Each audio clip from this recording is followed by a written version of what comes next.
Hello? Hi, can I speak to Rachel, please? Yeah, this is she. Hey, Rachel, how are you? This is Jubal from Brooke and Jubal in the Morning. How you doing? Fine. How are you? I'm good. Thank you for asking. I'm calling because you recently went out on a date with a listener of ours, and he liked you a lot, but you haven't been returning any of his text messages or phone calls. So he emailed and asked if we could call you and find out if something went wrong on your date. Okay. His name is Nicholas. Yeah, I know Nicholas. You know Nicholas, okay. Well, we talked to Nick about your date. He told us that you went to the chocolate factory and all that good stuff. And he also says that he's been trying to get a hold of you, but you're not responding to anything. Is there a reason why, or are you just busy? Listen, I'm at work, and I want to be really nice about this, so let me just say this. Nicholas seems like a really, really nice guy, and actually the chocolate factory was a really lovely thing to do. But all throughout the time that we were there, he just kept saying stuff like, oh, my ex-wife would never do this, and she would never enjoy it the way you've enjoyed it today, and that kind of thing. And He talked about his ex-wife the whole time? No. Yeah, pretty much. Like every other thing that we did, he was like, "Oh, she would never have tried this. You're so much cooler That than is so her." annoying. Gosh, that is Rachel, such a bad move. I know you're at work. Thank you very much for, Yeah, no, talking to and us. listen, he's not a bad guy. It was just kind of weird and creepy that he kept bringing her up. I had an ex-girlfriend like that, and one time we were at the drive-thru at Taco Bell, and she's like, this Taco Bell reminds me of Greg. And I was like, what? So I understand exactly how annoying that could be, especially on a first date, Rachel. Okay, so when I talk to him again, you want me to let him know that, hey, maybe don't talk about your ex-wife so much on a first date? Yeah, and then here's the other thing. And again, super nice guy, but I got home, like he dropped me off. It was very sweet. And within minutes, there was an email that he sent me saying, oh my God, I had such a wonderful time, which is fine. But then he started to list all these different things that he had already looked up that he wanted us to try and do together.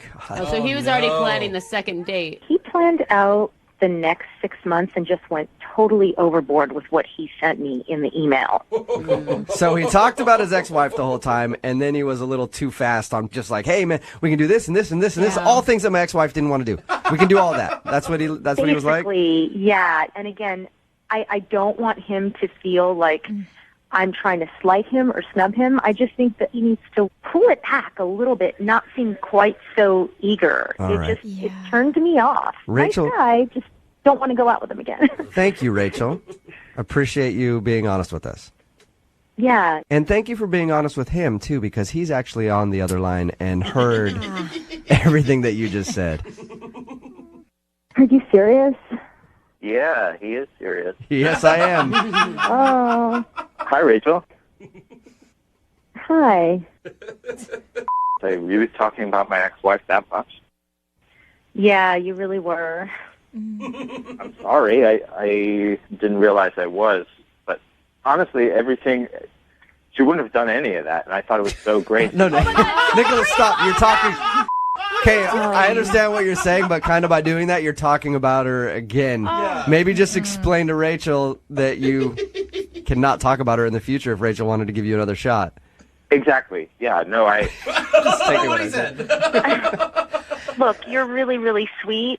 I just think maybe you need to talk to someone about whatever feelings you haven't resolved over your ex-wife. It can't be with me, though.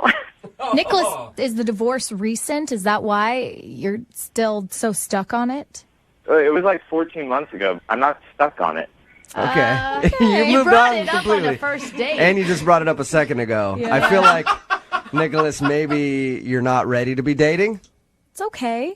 I kind of agree with them, Nicholas. I think that maybe you need to take some more time to get over this, because anyone who talks about their ex-wife throughout an entire date and then sends an email to someone saying there's 3,000 things I want to do with you in the next 2 weeks, that's just kind of a bit much. Really. And I'm sorry, you guys. I'm trying so hard not to be mean because he's a nice guy. I don't want to go out with him again. Yeah. Wait, can you just stop saying you don't want to go out with me again? Because I've heard it like 4 times now. And See, Nicholas, it's not really fun to hear about something over and over and over again. Yeah, but I don't think I was going over and over and over again. I don't recall that, and I didn't email you 3,000 things. I emailed you 3 things with 10 possible other things to do if those 3 things didn't work out. Oh, Nicholas. You're very organized, Nicholas. I'll give you that. I think that part's kind of sweet. Can't you say he was just excited about seeing you again? No, I just think it was a little bit too much, and I don't want to go out with you again. Stop. Sorry. Stop saying that. Poor Nicholas. I know, Rachel, you've already answered my question, but I have to ask it anyway. Would you go out with Nicholas again? We will pay for a second. Don't ask her that. She already said it.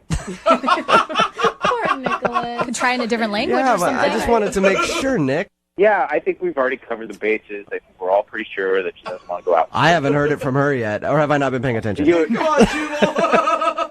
So no date then, Rachel, right? Nope. Yeah. At least it wasn't the kiss that did you in. I mean, And at least Jubal wants to go on a date with Yeah. yeah, Jubal, you free tomorrow? Send him 30 date possibilities and don't think about it. Brooke and Jubal in the morning.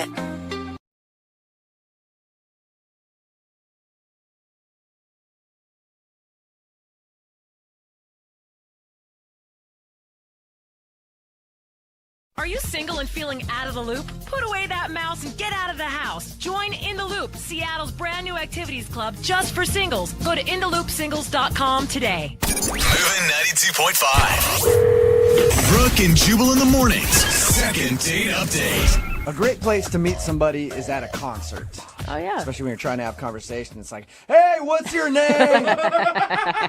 Did you say Jessica? Mary? Hey, nice boobs. What'd you say? I said I saw an interesting story in the news. We could talk.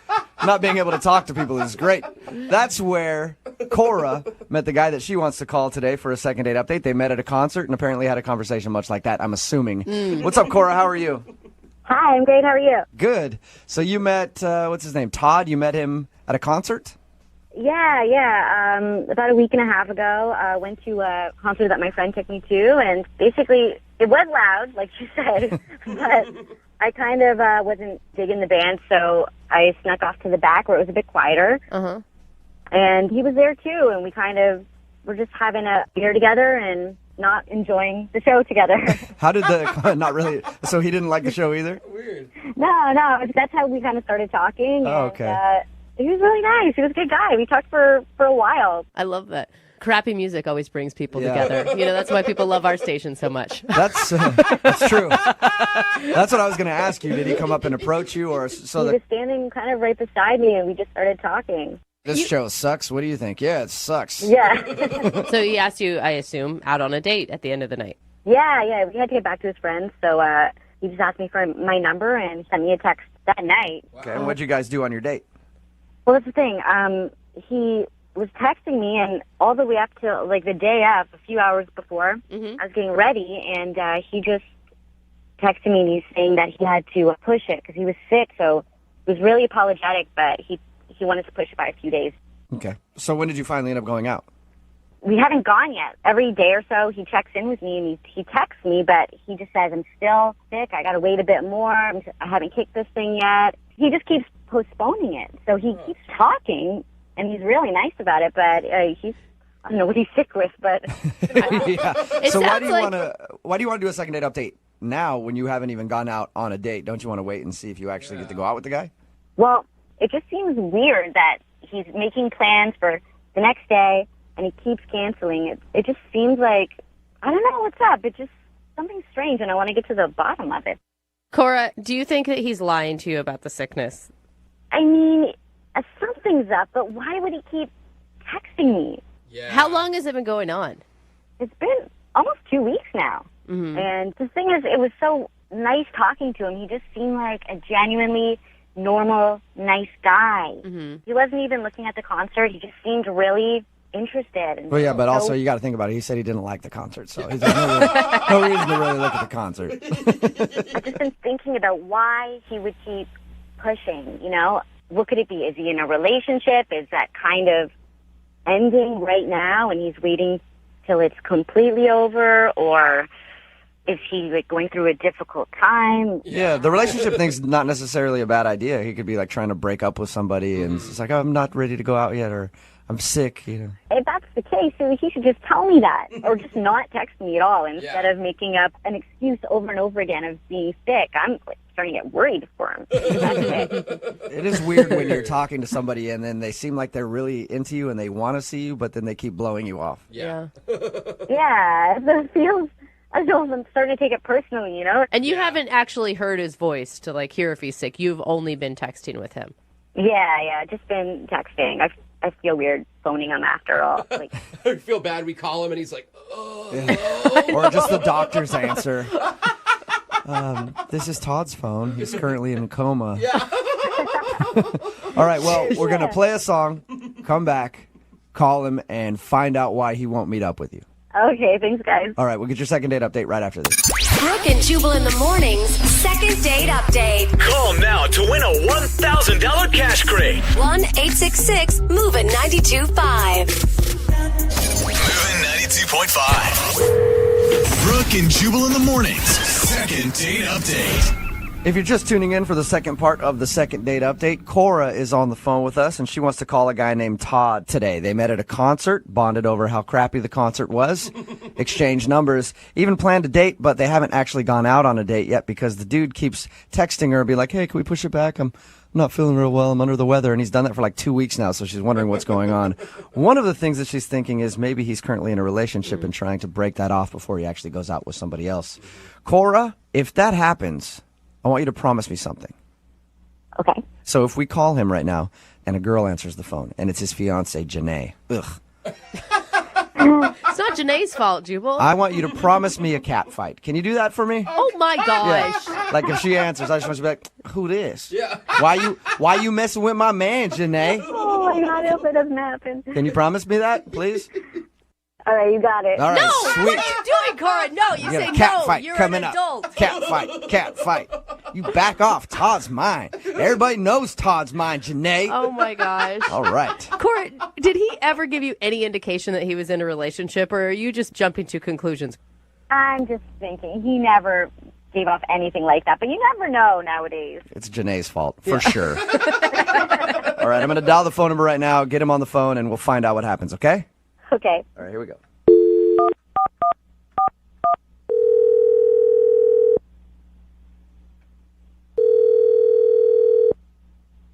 Hello? Hey, can I speak to Todd, please? Speaking? Hey, Todd, how are you? This is Jubal from Brooke and Jubal in the Morning. What's that? It's a radio show, a morning show. Okay. Wait, are you guys a country station that plays their kid on the air? No, we are not. We're very far from that. That could pretty much be any country station in the world. Yes, we don't have our child on the air like everybody else does. Okay. We do a segment on our show called the Second Date Update, though, where if somebody goes out on a date with someone and then they start getting blown off, they ask us to call that person and find out why. And that's why I'm calling you today. Okay. A girl that you sort of went on a date with, at least met, her name is Cora.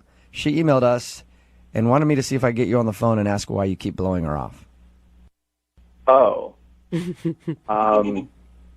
Well, I'm not blowing her off. I'm still talking to her. I'm still texting her and keeping lines of communication open. I haven't seen her. Why don't you want to see her, though? Well, it's kind of a personal issue I'm dealing with. Right. I let her know I've been feeling under the weather. It's, I have been seeing a doctor. It's nothing life-threatening. It's a personal thing. Frankly, I don't really know why you're so concerned. Well, I'm not. I mean, I hope you're doing all right. Yeah. But Cora's the one that's concerned. Well, it's a personal thing. So here, I'm trying to. I'll tell you this, Todd. Cora thinks that you might be lying to her. Wait, she thinks I'm lying? Yeah, I mean, you know. I'm not lying. Okay, you're not lying. Do you like her? Well, yeah, absolutely. She's great. Okay. Well, my advice would be to be honest with her about what's going on and maybe let us know, because if you don't, you might lose the opportunity to go out with her. Yeah. I mean, I've been thinking about that. It's kind of, I don't know. It's kind of embarrassing. Can you give us anything that we can go back to her with and say, hey, he still likes you, but, you know, he's got a growth on his chest and he's getting that removed? I don't know. He's got another head growing out of his shoulder. Whatever it is. All right. It's just, I mean, it's probably not that serious, but I'm embarrassed by it. So I went to the doctor and I found out I have this issue. I'd been feeling kind of off for a while, just weird. So I went and I found out I have low T. What? Low testosterone. Yeah, and it's embarrassing. And I Is that the reason you're not calling her back, because you have low T? The guy's embarrassed by it. You guys I are mean. have low T. You do? So I can bond with this dude. I've taken like testosterone shots and everything. I've got low T and high estrogen, man. That doesn't mean that you can't go out with the girl. No, it's embarrassing. Like I want to feel like I have like a full tank of tea. Get your tea up there before you take a girl out. As a girl, I don't think that we notice tea. I'm just saying, I don't know how it makes you feel different. Maybe confidence-wise. Is your confidence shot because you got low T? Yeah, it's partially that, but you know, it's just something I'm trying to work out for myself and trying to get myself feeling good. I mean, I've been getting injections and working out, taking fish oil supplements, whatever my doctor's been telling me.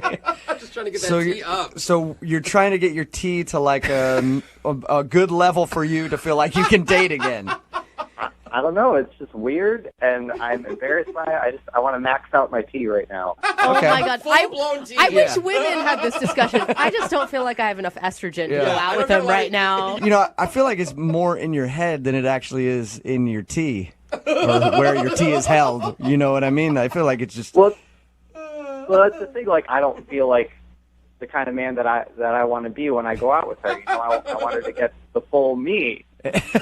Maybe going out with her, you like her so much, that might help raise your tea. You're like, oh man, when I'm around you, there's a tea coursing through my veins. You guys would think I'm crazy, but you know, this is how I feel. It's, you know, I'm trying to do this and feel good about her and about myself. So when I talk to her, you just want me to tell her he's got something going on. He will eventually go out with you. It just might take a while and some tea to get that. Not some tea. No tea. Don't tell her about the tea. Just tell her that you do like her. Yeah. All right. Well, unfortunately, I have to let you know she kind of knows about the tea. Yeah. Excuse me? She sort of knows. Because she's actually listening on the other line right now. Oh, my God. Hi. Oh, my God. I can't believe this is happening. It's okay. I mean, I'm glad it's not something else. I don't. What does it mean? What does it mean that? What, like, you know, if you don't work, like downstairs doesn't work at all? No, it's just I got low T. Well, does it, like, what does it affect really? What does it have to do with going on a date and just talking and getting to know each other? I can't explain it. It's just, you know, you don't want to date low T, Todd. You don't want to. This is gonna be good. This is a good thing. If you can just give me a little more time just to get my testosterone back up, just, you know, raise my levels up. I promise it will be worth it. We're not going to do anything on the first date. Like, what are you saying? Well, no. I'm not suggesting that, you know, like anything's gonna happen. But when my T is up, all the cards will fall into place. So Todd, are you refusing to go out with her again until you get your testosterone back to the level you want it to be at? Well, I want to feel, you know, like I can be the kind of guy around her that I know I can be, and I think this will do Todd, it. your confidence is shot, man. you need your like tea. you forget about the tea, man. Confidence starts in your head.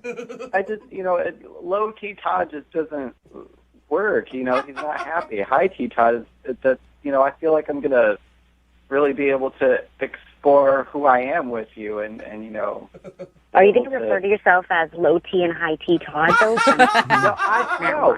No. It's just, for argument's sake, I just, the version of me that you're getting right now, I feel like I could be better for you because I think you deserve that. It's pretty nice, Cora.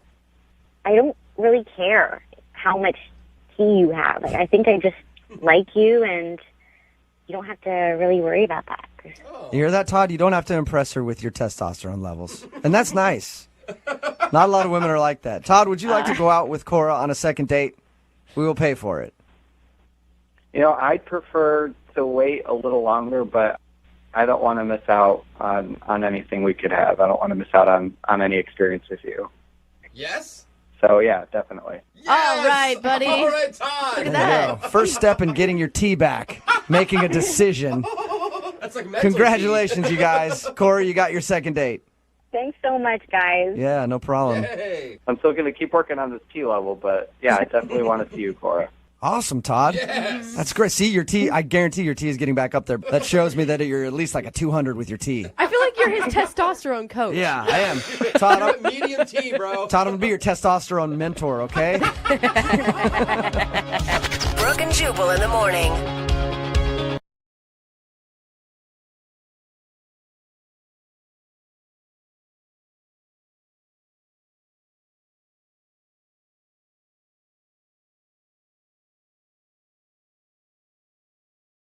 Need LASIK? Trust the experienced team at the LASIK Center at Evergreen Eye Center. No glasses, no contacts, no limits. What will you do? LASIK at evergreen.com. Moving 92.5. Brooke and Jubal's second date update. A guy named Kipling is on the phone today for a second date update. Ooh, he sounds very high class. Yes, he does. Kipling. Apparently, he's not very good at dating, doesn't date a whole lot, and he's afraid that his nerves might have got the best of him on his first date. Kip, how you doing? Good. Can I call you Kip? Yes, actually, Kip is, most people call me Kip. Okay. I don't know why. I just don't want to call you Kipling the whole I know, time. it just sounds I don't know weird. why, It but it rolls sounds off weird. The tongue weird. Yeah, it's a weird name. Okay. So, Kip, now I want to call you Kipling every time. This is I mean, you can if you want to. all right. And Well, Kip, anyway. remember, you're getting made fun of by a guy named Jubal, Yeah, so right. you're fine, dude. Oh, okay. All right. Well, Kipling, whatever. Just tell us about your first date a little bit. What's the problem? Okay, well, I don't generally date a lot, like, for the most part. Okay. I just don't go on a lot of dates. I don't do the whole online dating thing, just because it's weird and hard. But anyways, this friend of mine at work, she sort of showed me this, her friend, Mona. She was Okay. showing me pictures of her, and It sounds to me like you're trying to say your friend from work hooked you up with a date. Yeah. Am I not explaining that right? Well, I mean, you did. It just sounds like you're a little nervous maybe and kind of all over the place. Okay, sorry. Okay. Yeah, you're fine, man. You're doing a really good job. Yeah, You're here dude. with friends. Okay. Kip will help you out. So your friend set you up with a lady. Right. My friend set me up with this girl, and we talked on the phone, and we decided to go to a restaurant. And I picked a really nice restaurant because I wanted to impress her. I mean, she looked really cute. I hadn't been on a date in a while, and I wanted to impress Take her somewhere where they have silverware. Yeah. Yeah. Nice. I think that's a good move. Classy. Yeah. A woman will always love you if you feed her well. Well, I guess, yeah, right? But I got there late. I misjudged the traffic, and I got there like 15, maybe 20 minutes late. Oh, wow. That is a lot late. Like 5 minutes is okay, but if you're 15 minutes late. Yeah, it's a long time I know. to wait. Did you text her and say, hey, run in a little bit behind? No, I didn't want to text while I was driving. No one should do that. That's a good point. Back to your date, Kip. How did she react when you were that late? Did she seem upset by that? She seemed fine with it. She was really nice about it, but I was already so nervous because I was late. And then this thing happened. Well, I guess I was surprised by the size of her. She had a really big chest area. Oh, Kip. Okay. Wait. That'll happen. That'll happen sometimes. She had boobs, is what you're saying. Big ones. Brooke. Yeah, and I wasn't bothered by it, obviously, but I just sometimes I would catch myself, not talking or looking at her face, and I was just really nervous, and so at one point I feel like I overcompensated, and then I just stared too much at her face. Like it's kind of like when somebody has a weird growth on their face or something, and you're like, I can't look at it, and then you keep catching yourself looking at it. Yeah, but if that was on her chest. Okay. Did she? She had two, I guess, apparently. Giant growths. Yeah.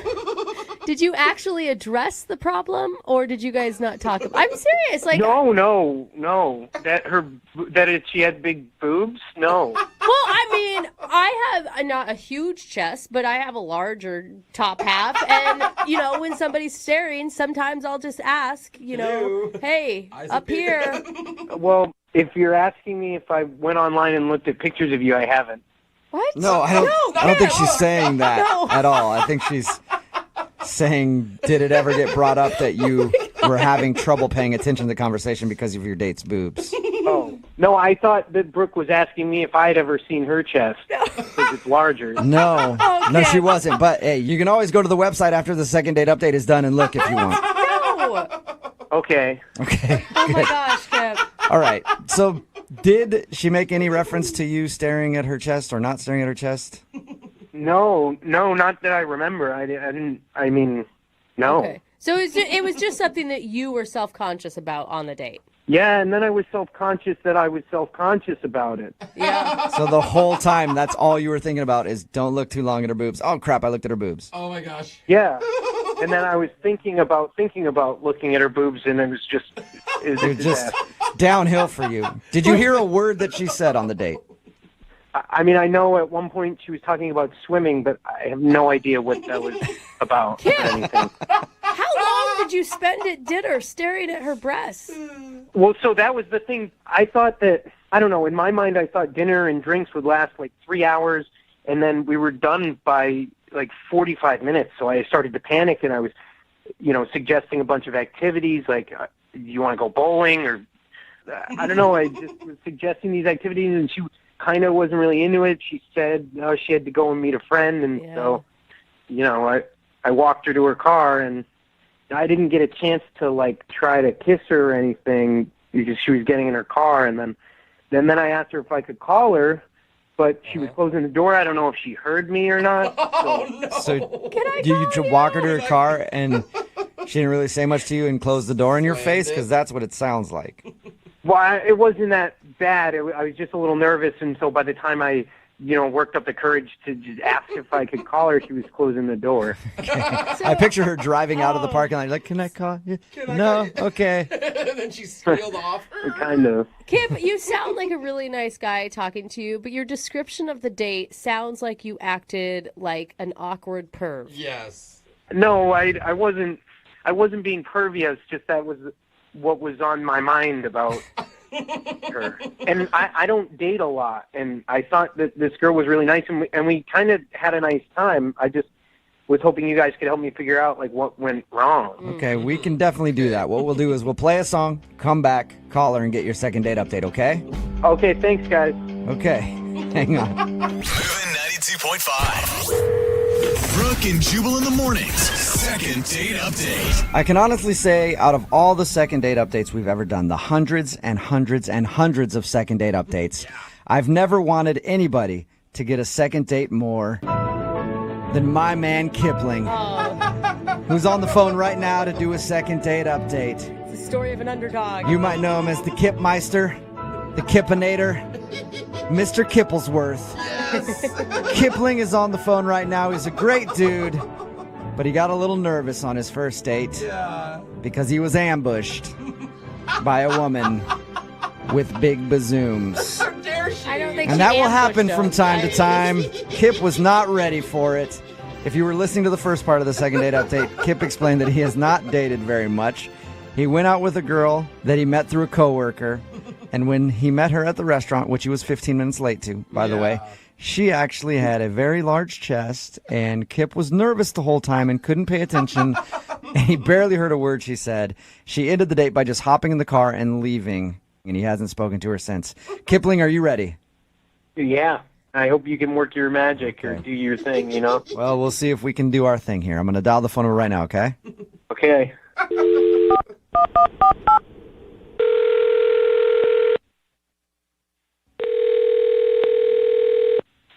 Hello? I was looking for Mona. Yeah, this is her. Hello, Mona. My name is Jubal, and I host a radio show called Brooke and Jubal in the Morning. Okay. Cool. Have you ever heard the show before at all? Yeah, no, I mean, I've heard of you. I just don't listen That's okay. that often. Okay, cool. Well, you may have never listened really before, but you're actually on the show right now. What do you mean?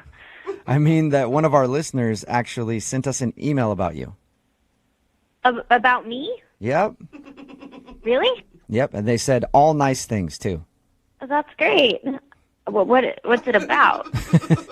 It's about a date that you went on recently. Really? Yeah, you went on a date with a guy named Kipling.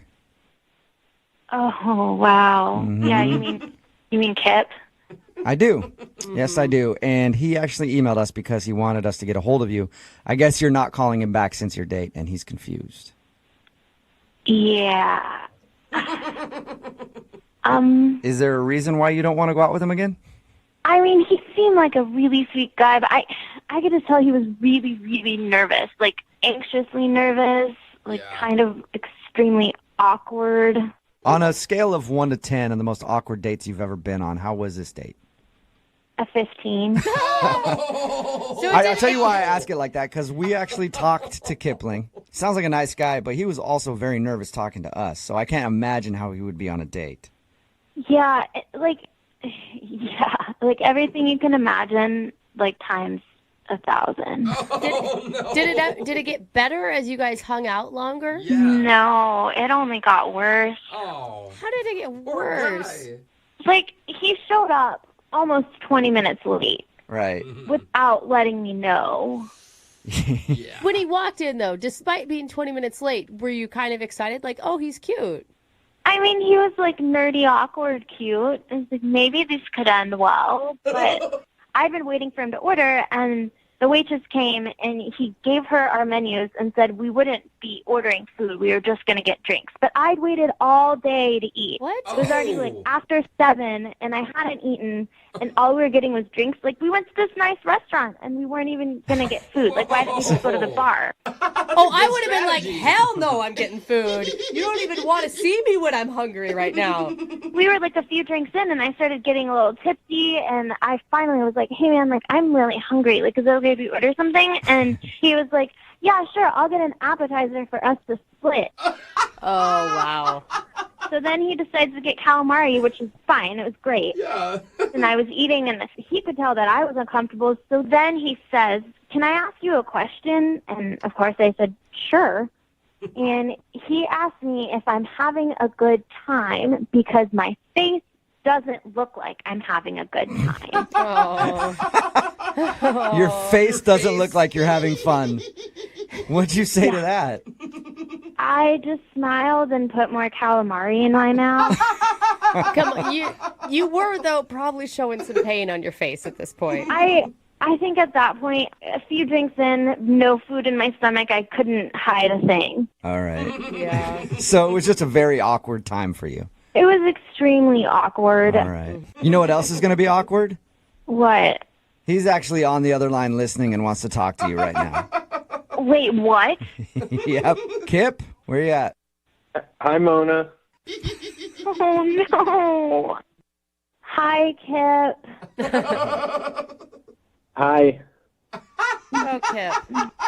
Kip, why are you doing this? I'm confused. Well, you weren't answering my messages. I thought I wanted to talk to you and see if you wanted to go on another date. Okay. Kip, did you hear what I said about our first date? Yeah, and but listen, the thing is, okay, so I don't date a lot, and Yeah. I really liked you, and you made me nervous, and I was already really nervous because I was late. Mm-hmm. And the thing is, I just showed up, and I just wasn't expecting a woman of your nature to be there. Kip, what does that even mean? What did that mean, Kip? No, I just mean you're very beautiful. You know, you're very you have captivating features. Oh. You know. Kip, that's really sweet. Yeah, it is. Yeah, and I just got nervous, and that's why maybe I wasn't the best dater. I was nervous, and I could tell you weren't having a good time, and the reason I didn't order a bunch of food is because I don't know, maybe we were gonna, something was gonna happen. What? Oh, Kip. Wait, what are you talking about, Kip? What was going to happen if you ordered food? I don't know. Maybe you just, if you don't know what happens if the date goes well, and Oh, gosh. I just didn't want to have anyone to feel awkward about having bad breath or have stuff in their teeth or anything.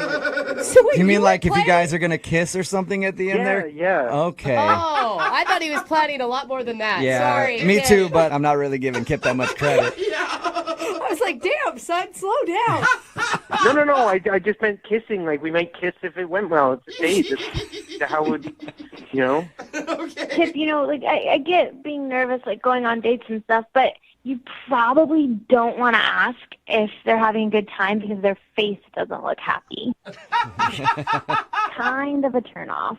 I didn't mean like that. I mean, your face is beautiful. Your whole is beautiful. You're beautiful, I didn't mean it like that. I just meant like I could tell like you weren't having a good time and I wanted you to have a good time, Yeah, Kip, but maybe you could have phrased it a little differently. Yeah. Maybe. Look, I was nervous, and I don't date a lot, okay? But, listen, I'm a really nice guy, and, I just feel like I could do it right, We could go somewhere and get food, and I don't know. Mona, think about it. Like, he's laying it all out there. Maybe next time, because it's all out in the open, he won't have those same type of nerves. I mean, he's really sweet. And everything he does seems pretty genuine. Well, how about this, Mona? Would you go out with Kip on a second date? I will pay for it. Free second date. Time? What's that? Said we would get food this time. You can get food. I promise. Yes, we could do whatever. We could go bowling or get food or whatever. He's the same way. Kip, you really like bowling, don't you? I just don't date a lot, and that's just the last date I went on. We went bowling, and we had a great time. Oh. You guys don't have to go bowling if you don't want to, Mona. You can do anything. We will pay for it, though. Will you go out with Kipling again? Come on. You know what? I guess he does deserve a second chance. Whoa. That almost So- sounded not painful. What does that mean? You're saying yes? Yes, I'll go out with Kip again. Yay! Yeah, really? You won't regret it, I promise. Congratulations, Kipling. You got a second date, man. I can't believe you guys did this. This is amazing. Kip, I can't believe we did it either, honestly. Brooke and Jubal in the morning.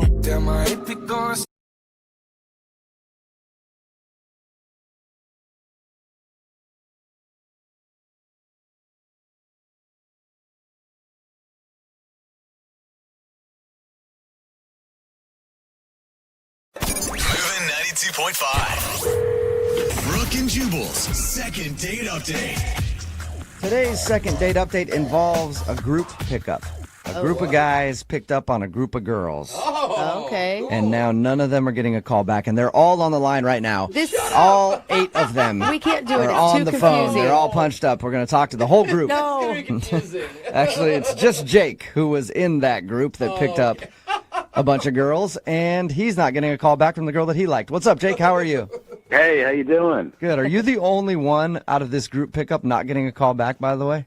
I think I was also the only one to hook up, but I don't know. I could be wrong about that. Oh, look, I liked how you threw in a humble brag there. That was real cute, Jake. So tell us about your second date update. Who do you want to call today? I want to call Kara. Okay. And how did you meet Kara? So it was my birthday, and we went bar hopping, a group of my buddies, and we saw this cute group of girls. Okay. And so we sent them over around drinks. They accepted. Then went over there and just, started hanging out and chatting and talking to them all. And did you charge them for the drinks? We did. Yeah, we did. Actually. Good. Yeah. Okay. That's good. Just making sure. Before you guys went over to the table of the group of girls, did you have a discussion about who was going to pair up with which woman? Yeah. Oh, yeah. No, we definitely worked that out beforehand. Yeah. And unfortunately, my last buddy, he got stuck with. There's always one, and he's the one in our group too. So I just want to fall on the grenade, huh? Yeah. All right. So you got Kara. Tell us about Kara. Kara, I mean, she's got these beautiful blue eyes, and sound like you're gonna say something else. Whoa. Big well, blue eyes. It's strictly her eyes. Yeah. Yeah, Fantastic. that's actually really nice. That's a nice compliment. Yeah, and she just really quick to laugh, and I love that. I thought that was very charming. So you guys seemed to click immediately when you started chatting with her? I thought so, yeah, definitely. What kind of signs was she giving you that she was into you? I think I've read, they say the laughing. Maybe that's what if someone laughs at your jokes and they're stupid, and mine usually are. So, but then when we went to go play beer pong, and it was going pretty good, but then I shot the ball, and it took this ricochet, and it hit her right in the face. Yeah, right in those beautiful eyes. Yeah. The left one, I think it was. Nick, I love your eyes. I want to just swell one up real quick with a ping pong ball. Did she seem upset by that, or was it just a funny moment? We ended up laughing about it, so I think it actually was kind of a bonding moment, I guess. So I invited basically everyone back over to my place. I think just about everyone came, and we were hanging, and she ended up spending the night. Nice. Yeah. Ping pong ball to the face always gets the job done. I guess that's the move. Okay, so how was everything the next morning? Well, the next morning, she was getting dressed, and she couldn't find her bra. Oh. You hit it, didn't you? Well, that's my other move. Uh-huh. No, but, we spent a good part of the morning looking around trying to find it. Looked all over my room, even in the living room, and we never could find it. But I was like, hey, maybe you still want to grab some breakfast or something. She was like, I got to go, got to get to work, and she left.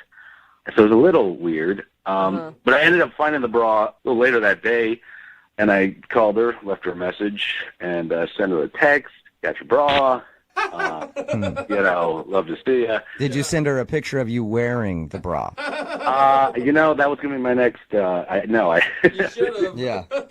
But anyway, so I have not heard from her since. So she hasn't said anything back to you at all? Wow. Nothing. Yeah, and it's a nice broad. Yeah. That surprises me because normally that's the move. A girl will leave something at your house so that you're forced to see her again. That's Right. called the old leave behind. Yeah. Yeah. Well, sometimes girls just accidentally leave something behind and have to give it up because they don't want to see you again. No. I mean, that's an expensive purchase.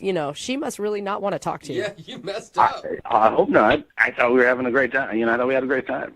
Is there any reason why you think she doesn't want to call you back? Other than the ping pong balls, the eye. I know. I thought it was pretty. It was a pretty great night. She was just stewing on that all night. You guys hooked up and everything. The next morning, just I can't get over the ping pong ball thing. I'm sorry. Did she give you any indication that she wanted something more than just a hookup? Because maybe that's all she was looking for. I don't think so. No, we were just hanging out for one night. We didn't really get into anything serious, or we were just getting to know each other, kind of talking. Okay, well, we'll play a song, come back, call her, and get your second date update, or at least get her bra back. Yeah.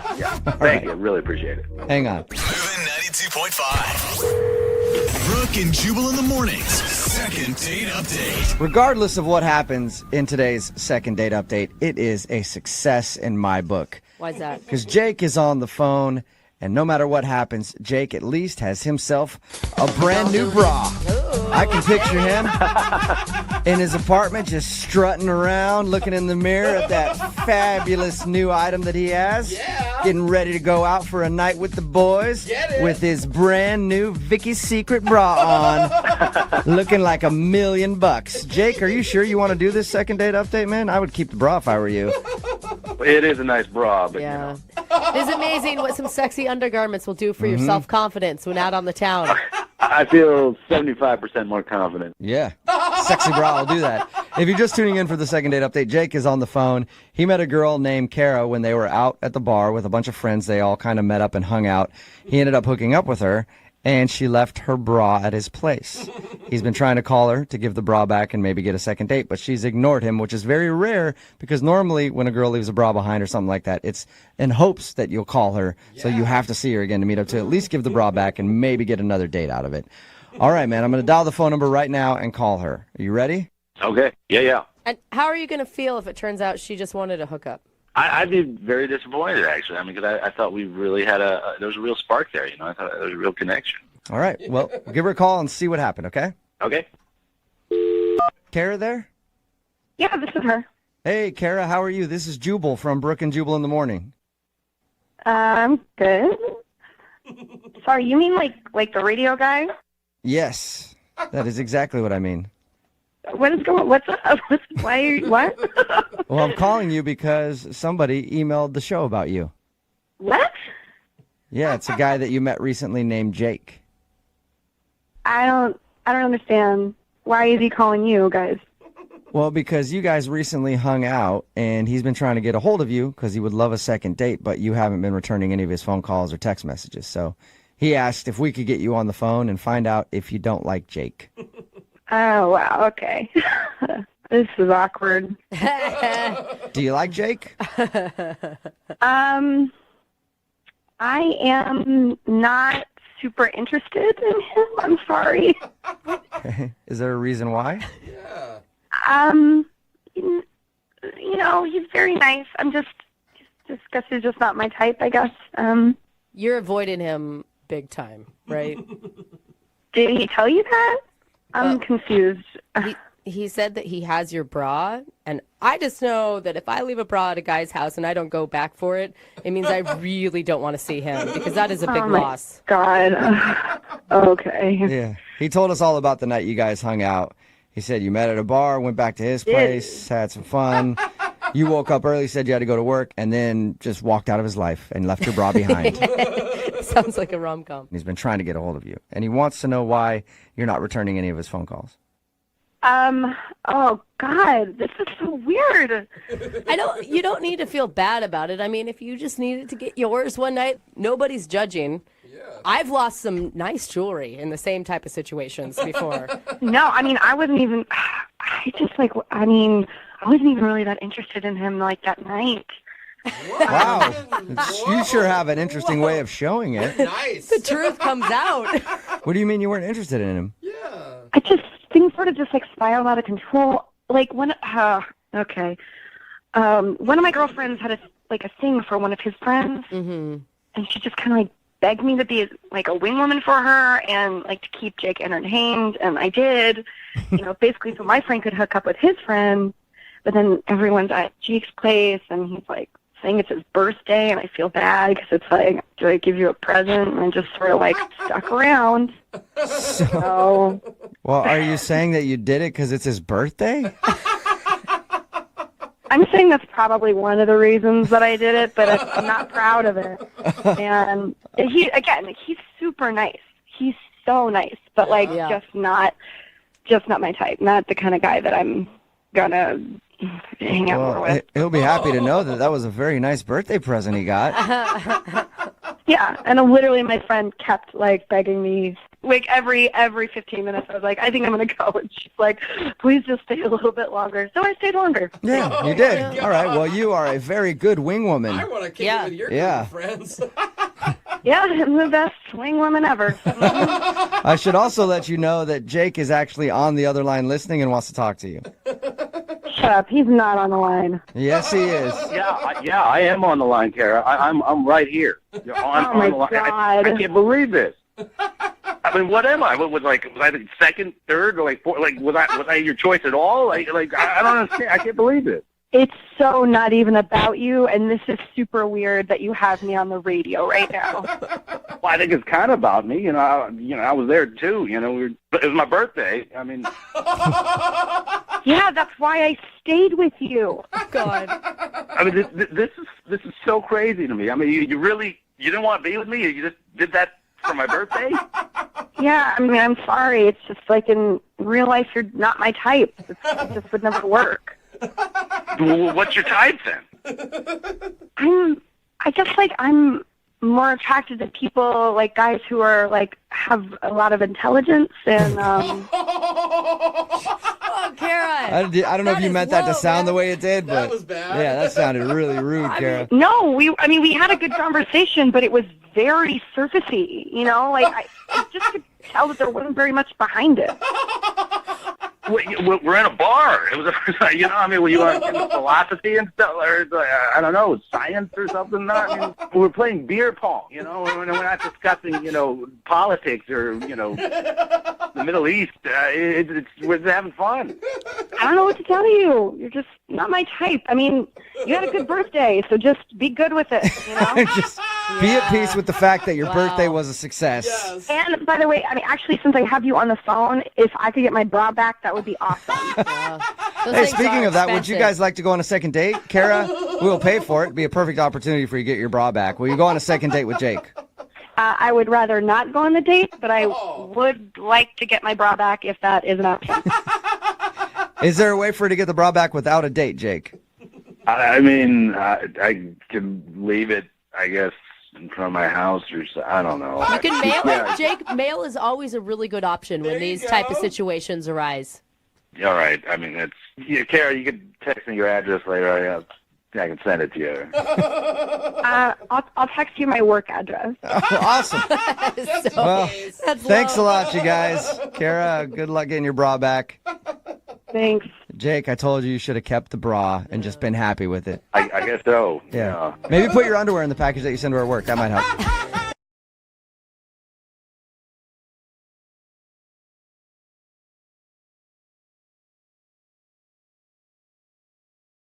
Need LASIK? Trust the experienced team at the LASIK Center at Evergreen Eye Center. No glasses, no contacts, no limits. What will you do? LASIK at evergreen.com. Moving 92.5. Brooke and Jubal's second date update. Going out on a date when you're set up by friends is the worst.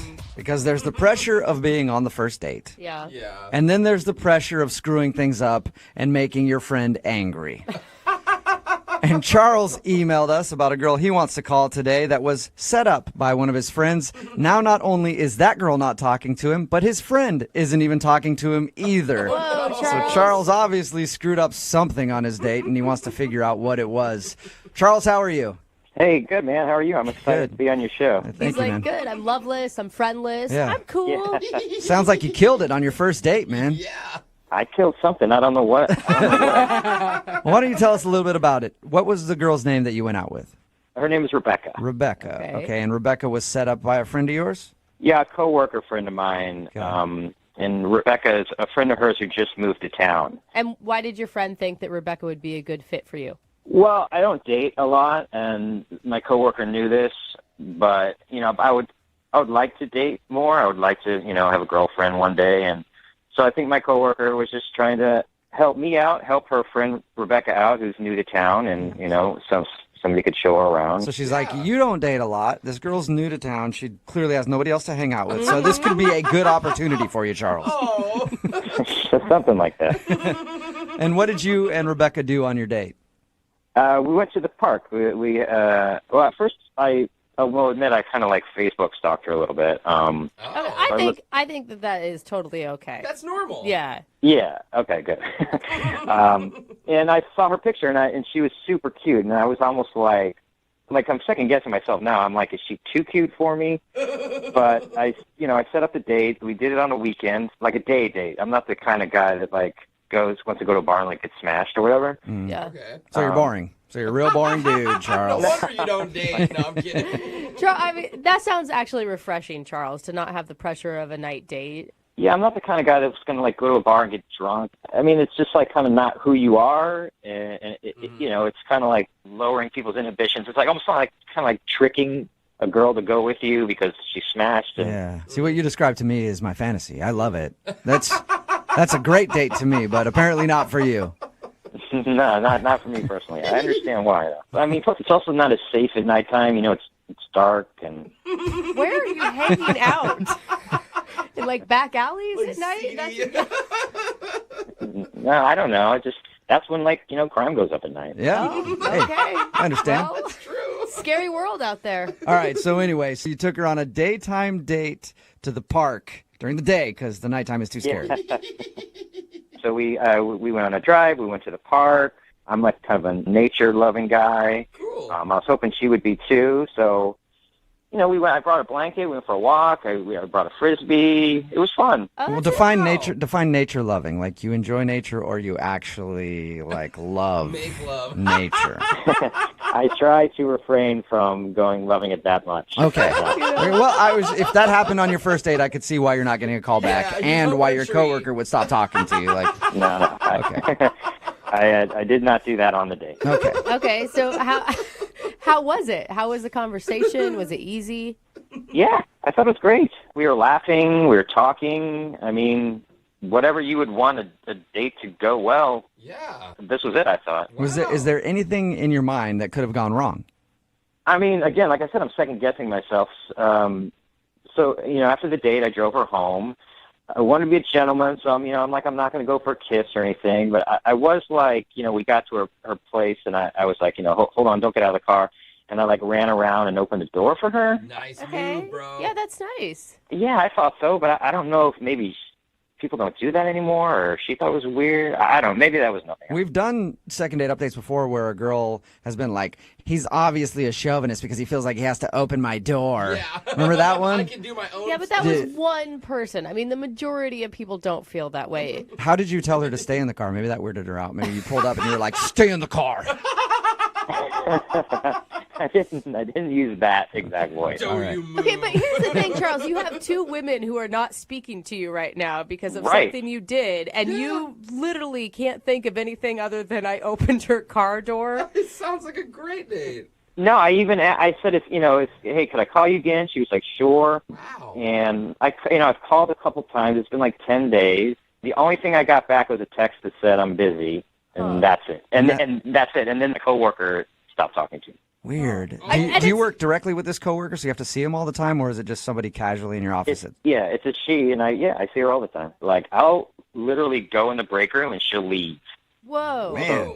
That is... You must have done something pretty bad. Yeah. Man, not in my memory. Now, Weird. you said you've been out of the dating world for a while. It's not because you're, like, married and they found that out, right? No, I don't really like Tinder or anything like that. I kind of want to meet somebody through people that I know. Traditional. It just hasn't happened for me. Okay, well, we'll play a song, come back, and hopefully find out why she's not talking to you and your coworker isn't talking to you right after this when we get your second date update, okay? Great, thanks. All right, man. Hang on. Moving 92.5. Brooke and Jubal in the mornings. Second date update. Today's second dater is really living up to his namesake. In case you don't know what that music is, that's the theme to the Peanuts' Charlie Brown. And if you know anything about those stories, Charlie was always getting screwed over, having the football yanked out from underneath him, never ending with him getting the girl. And our second date updater today, his name is Charles. And Charles is going to see if he can change history and maybe do something good with his name because he's apparently pissed off everybody that he knows. And he has no idea why. He was set up by his coworker to go out on a date with a girl named Rebecca. They went out, had fun, according to him. But now after the date, she's not calling him back, and the coworker won't talk to him. Charles, are you ready to see if you can change things for the name Charlie for good? Yeah. All right. Oh, yeah. Look at the passion in Charles's voice. Do you think your coworker isn't just talking to you? Maybe she feels guilty that you got set up with a girl that doesn't like you or something. Maybe. That makes sense, but we're good friends. So I would think she would tell me. Yeah. Okay. It could be just awkward for her, like, oh, that didn't work out. Now I don't know what to say to him. You know. He's such a sad, pathetic man already. I don't want to make it worse. Oh, thanks, Brooke. I'm glad I called the show today. Yeah, we are really helping you out, man. Okay. I'm gonna dial the phone and get your second date update, all right? Okay. Here we go.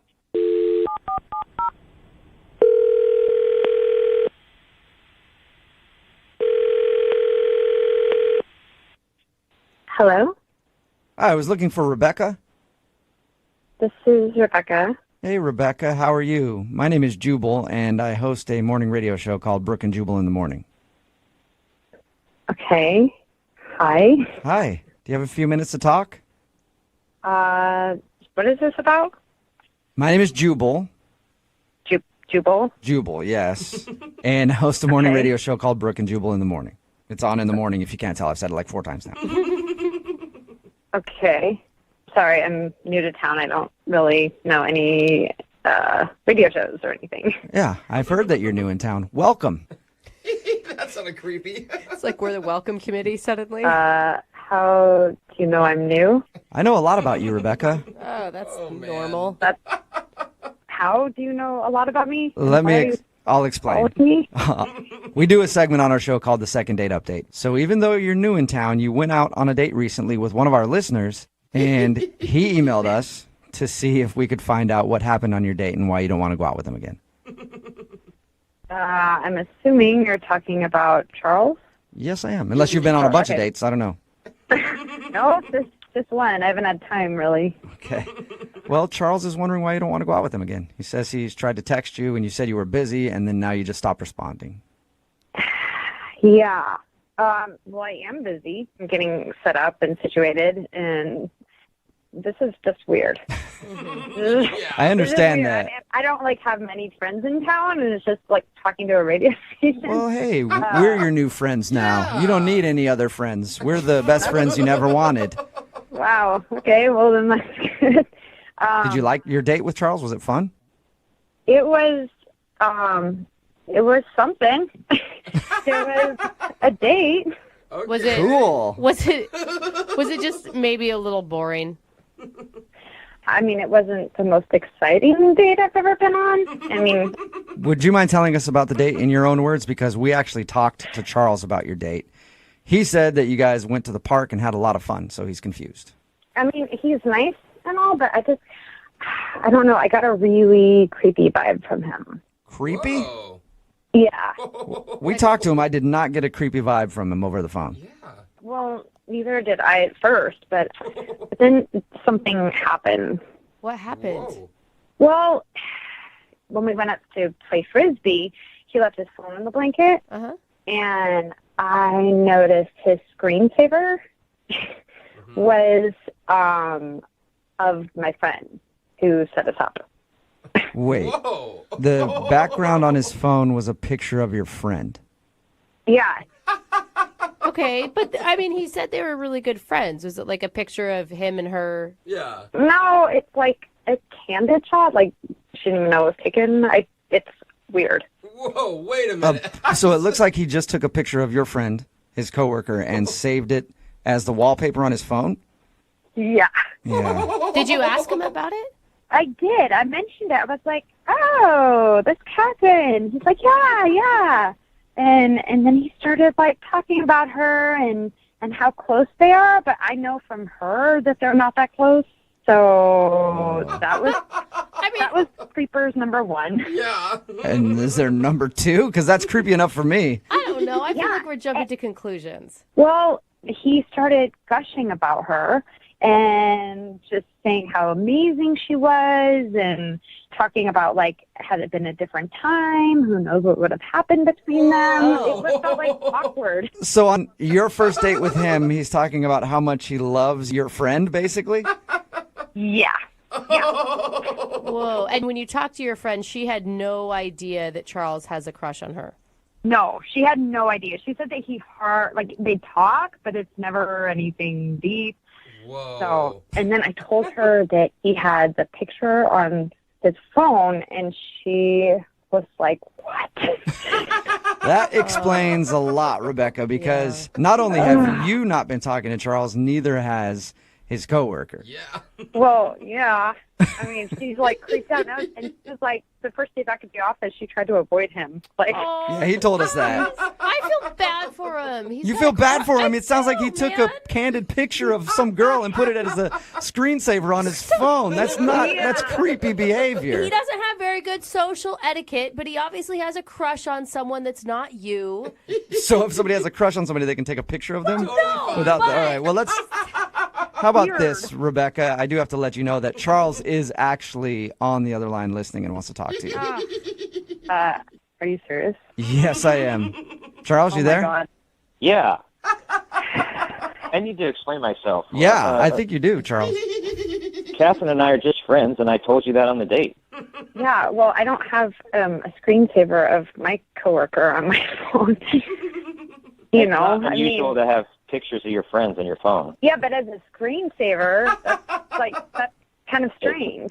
It's not that way. I mean, I see her all the time, like as we walk to the office. So it's like a shot of what I see. So You took wait, hold up. Sorry, Charles, you took a photo of what you see on a daily basis when you walk by your coworker? Yeah, I took a photo of my friend as I see her in the office. Does she know that you took that picture? I mean, that's not important. It's just a picture of a friend. I think that is kind of important, Charles. Yeah, that's important. She doesn't know, obviously, and I told her what the picture was, and she doesn't even remember you taking it. It was just like her with a cup of coffee with her hair, like, falling into her mouth. Like, I mean, it's weird. I can't see her having a problem with it. She's not talking to you.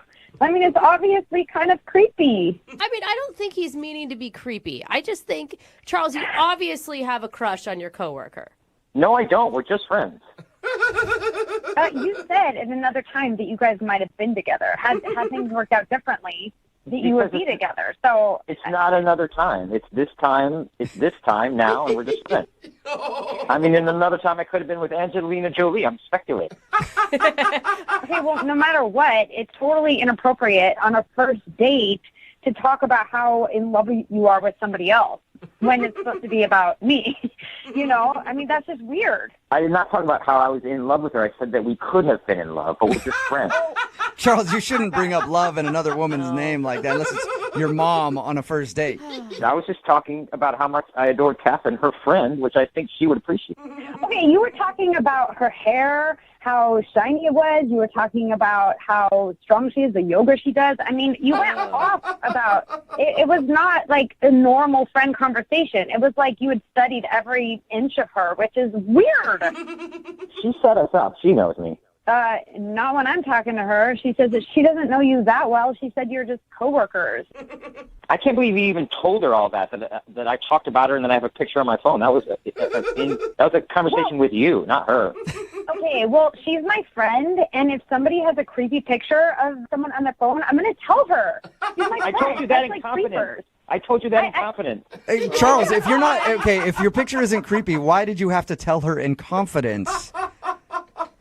Because you have different conversations with different people about different things. Okay.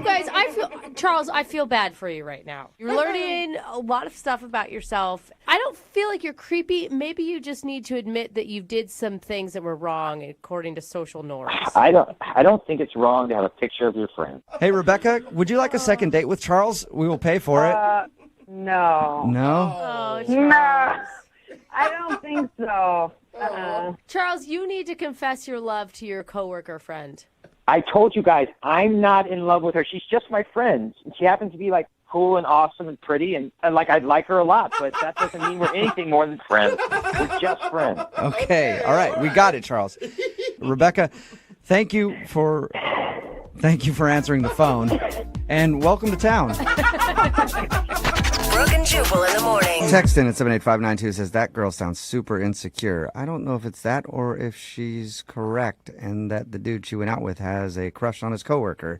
Talking about today's second date update. If you missed it, this dude Charles was set up by one of his coworkers, and he went out with a girl named Rebecca to picnic in the park. Afterwards, both Rebecca and his coworker wouldn't talk to Charles anymore. So we called Rebecca, and she told us that she got a really creepy vibe from him. At one point, Charles left his phone on the picnic blanket, and Rebecca noticed that the screensaver was a candid photo of their mutual friend who had set them up.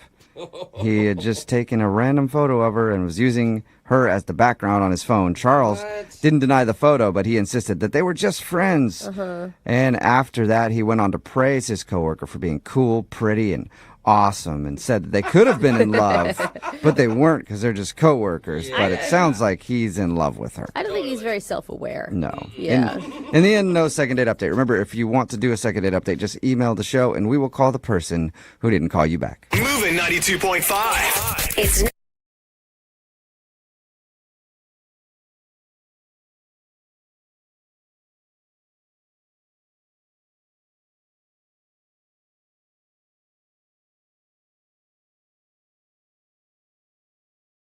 Moving 92.5. Brooke and Jubal's second date update. There are all types of places that you can meet somebody to date.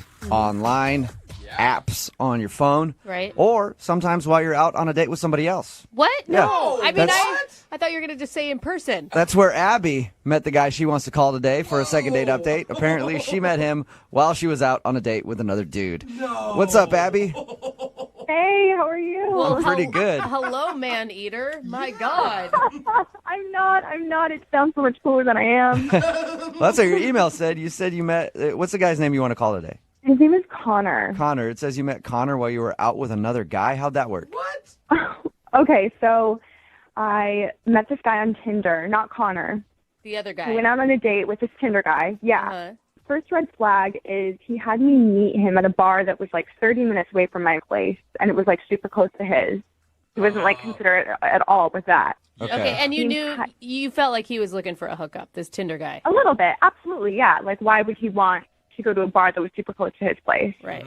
Anyway, the entire date, he just talks about himself. Like, I probably said like 2 things about myself.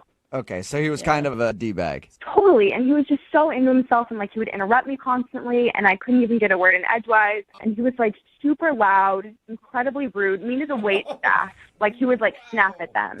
I guarantee there's people listening that are like, I've been on that date. That's so weird. Oh, I'm sure. There's way too many men like that out there. Absolutely. So the dude that you want to call today, Connor, how does he fit into this whole thing?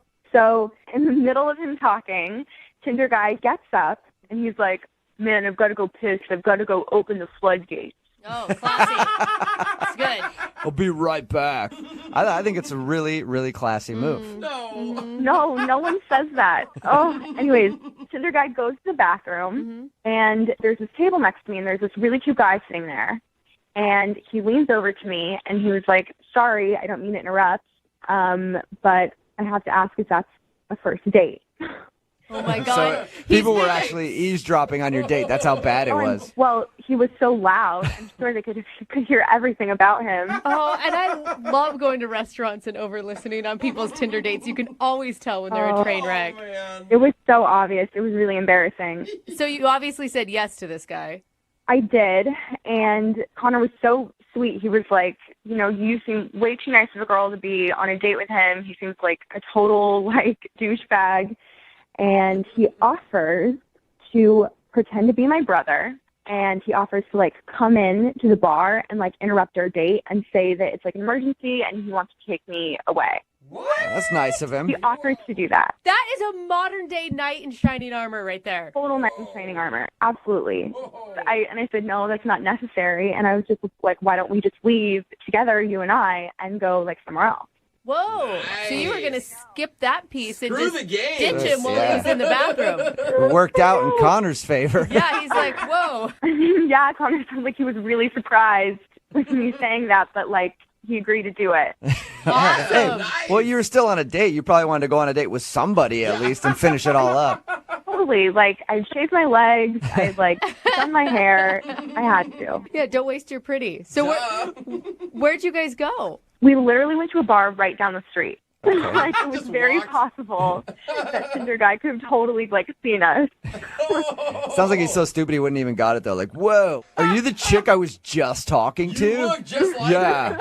And I mean, I left without paying the tab or anything. Like, that was for him to deal with. It sounds like he deserved that, though, guys. So how was the Yeah. time with Connor, the knight in shining armor, at the other bar? You obviously enjoyed that, or you wouldn't be wondering why he's not getting back to you. I did. And the thing is we only hung out for like an hour, but he was so genuine and just so, like, cool. Like, you know when you, like, click with someone really, really well? Yeah. You know, you just laugh and, like, feel comfortable with him. Like, I felt like I'd known him for, like, a year. It was really weird. So you didn't think that the conversation ended up all being about the Tinder guy or anything, right? You guys were able Not to... at all. Okay. Like, we kind of joked about it in the beginning, but then it was like we were on a date. Like, he genuinely wanted to get to know me and vice versa. It was really refreshing. Wow. How long did you guys hang out together?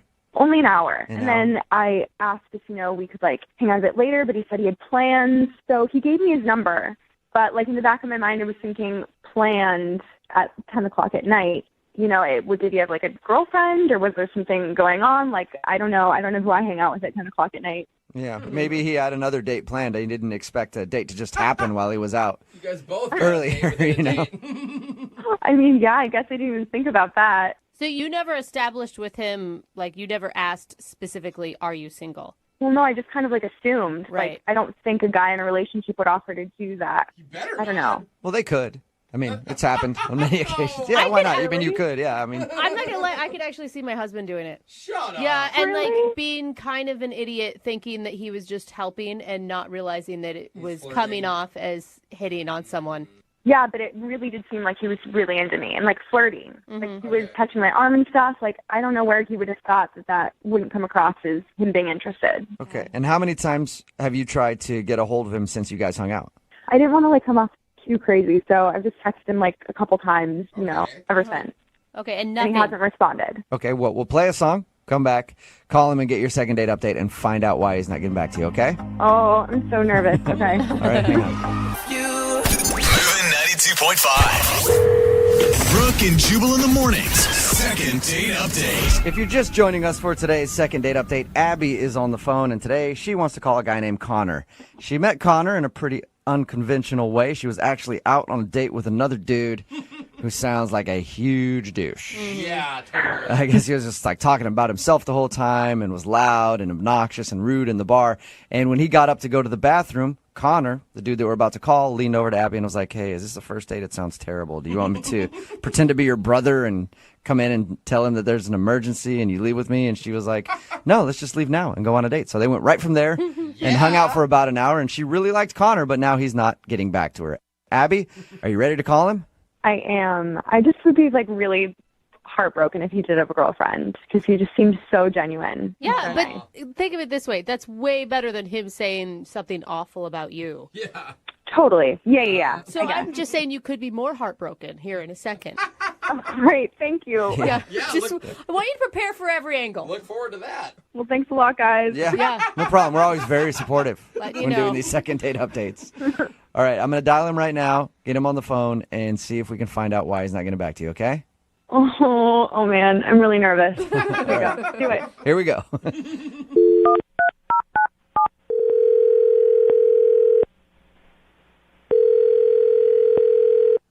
Hello? Hi, can I speak to Connor, please? This is Connor. Connor, how are you? This is Jubal from Brooke and Jubal in the morning. I'm sorry, you said your name is Jubal? Yes. And what? Huh? Yeah, now I get From confused. Jubal from Brooke and Jubal in the morning. It's a radio show. All right. And you're calling me why? I'm calling you because we got an email about you from one of our listeners, and they asked us to give you a call.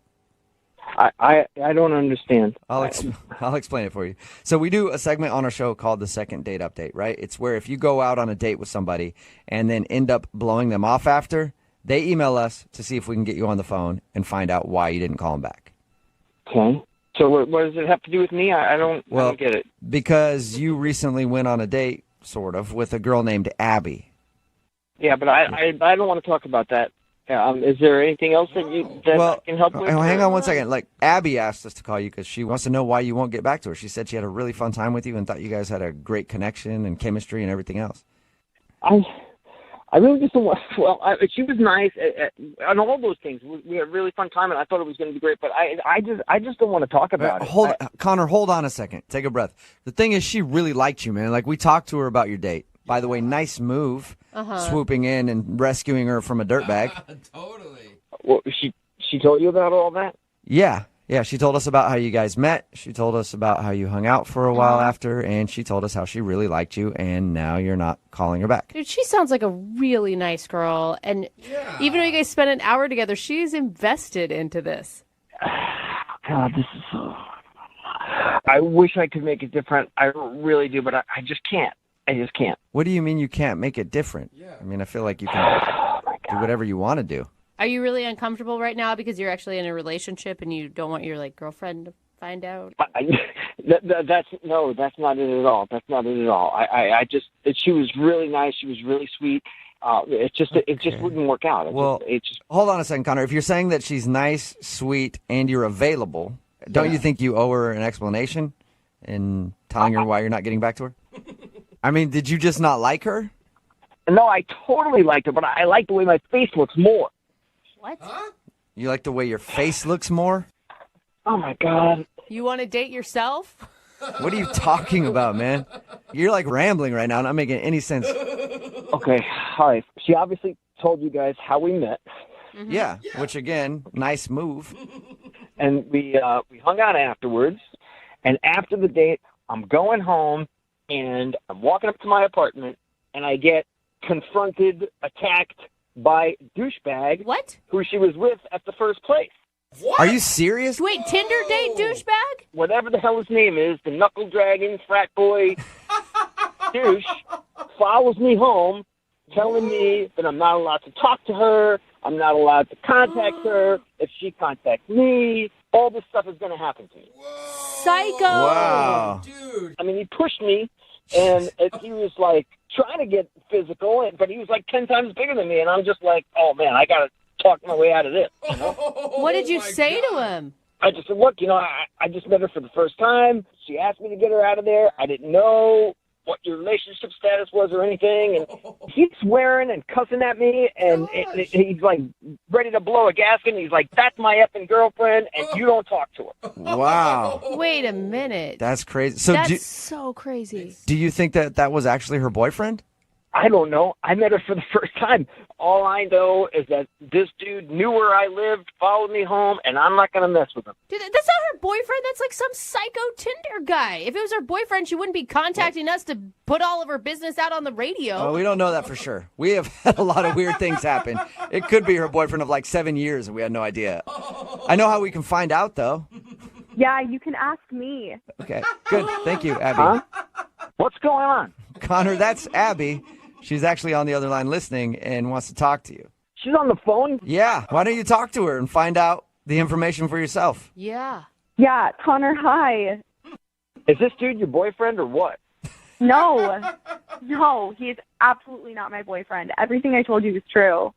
Realistically, it doesn't really matter because this dude knows where I live, and he wants to kick my ass, and I don't want any part of that. Connor, that is so cowardly. You're going to let this guy not date a girl that you're interested in because you're afraid of him? What? Abby, you saw this guy. He's huge. I can't believe that you just called him cowardly. I'd be scared poopless, too. But if you really like someone, it shouldn't matter. Why are you so nonchalant? Why are you so nonchalant about your Tinder date being so crazy? There are a lot of crazy douchebags out there, but I am more concerned about Connor. He was willing to, protect me when Tinder guy wasn't there, but when he is, he just, backs out. I don't understand. Wow. How am I the bad guy here? I almost got my ass beat. Connor, I'm not saying you're a bad guy at all. I'm just saying if you're going to be a man, then be a man the entire time. Ouch, Abby. Yeah. That hurt. That hurt me listening to it. Yeah. I don't understand how I'm being hurtful. I just need him to man up. Man up? I mean, I met you and talked to you for an hour, and I just wasn't ready to get beat up for you. Abby, it sounds like you're more interested in two guys fighting over you than you are in actually dating Connor. No, I really, really, really like Connor. It's just confusing to me because he was my hero that night, and a hero doesn't back down to like a bully like he's doing right now. I'm just so confused. Yeah, I didn't want to back down, but I did. You know, that happens a lot. Sometimes you're confronted with something like, I don't want to back down from this, but you know what? I'm going to. Bye. Well, Connor, let me ask you this. Would you like to go out on a second date with Abby? We will pay for it. Maybe we can even hire a security guard to come along with you if you need it. You should go, Connor. You know, Abby, I really do like you. I mean, I am a little scared of this guy, but you make some excellent points. Maybe I need to stand up for myself a little bit. Yeah, I think you should. So is that a yes, Connor? Will you go out with her again? Well, he probably can't take both of us, so yeah, let's give it a go. All right. If he does, you're going to throw Abby in front of you. Yeah, for sure. Use her as a shield. Abby does sound scrappy, I will say that. Abby, do you want to go out with Connor again, even though he let you down in the manly department? I would love to go out with Connor again. Yay! And Connor, I can really help you be tougher. Like, we can take a Taekwondo class together. Or, Abby, great idea. You guys go to a bar on your next date, and then you just mouth off to people left and right. I'm sure eventually somebody will want to punch Connor in the face. Brooke and Jubal in the morning. Text in at 78592 that says, please get an update on that second date update when the guy is in the hospital. I would love to hear from him. If you missed today's second date update, Abby wanted to call a guy named Connor. She actually met him while she was out on another date with some D-bag that she met off of Tinder. I guess the guy was rude and loud, and this guy, Connor, could tell that she was not enjoying herself, so he leaned over and was like, hey, is this a first date? Do you want me to help you out and pretend like I'm your brother and there's an emergency? And she was like, no, actually, let's just you and I go to another bar right now and have a date. Wow. So they did that. But he wasn't calling her back because when he got back to his place, the dude that she was originally out on a date with confronted him and threatened to beat him up if he ever talked to her again. Which is nuts until you heard Abby's reaction of, well, why didn't you get in a fight with him? Because aren't you a man? Should have stood up for me and been a man for once in your life. At the beginning, I felt bad for her with that D-bag, but then afterwards, I'm like, maybe she should be with him because they sound like a match made in heaven. I'm not going to get beat up for you. I just met you, okay? Well, he agreed to go out with her again, so the impending beatdown is coming. Oh, no. And we'll hopefully follow up with them and see how everything went. Oh, Remember, man. if you want to do a second date update, all you have to do is email the show, and we will call the person who didn't call you back. Moving 92.5.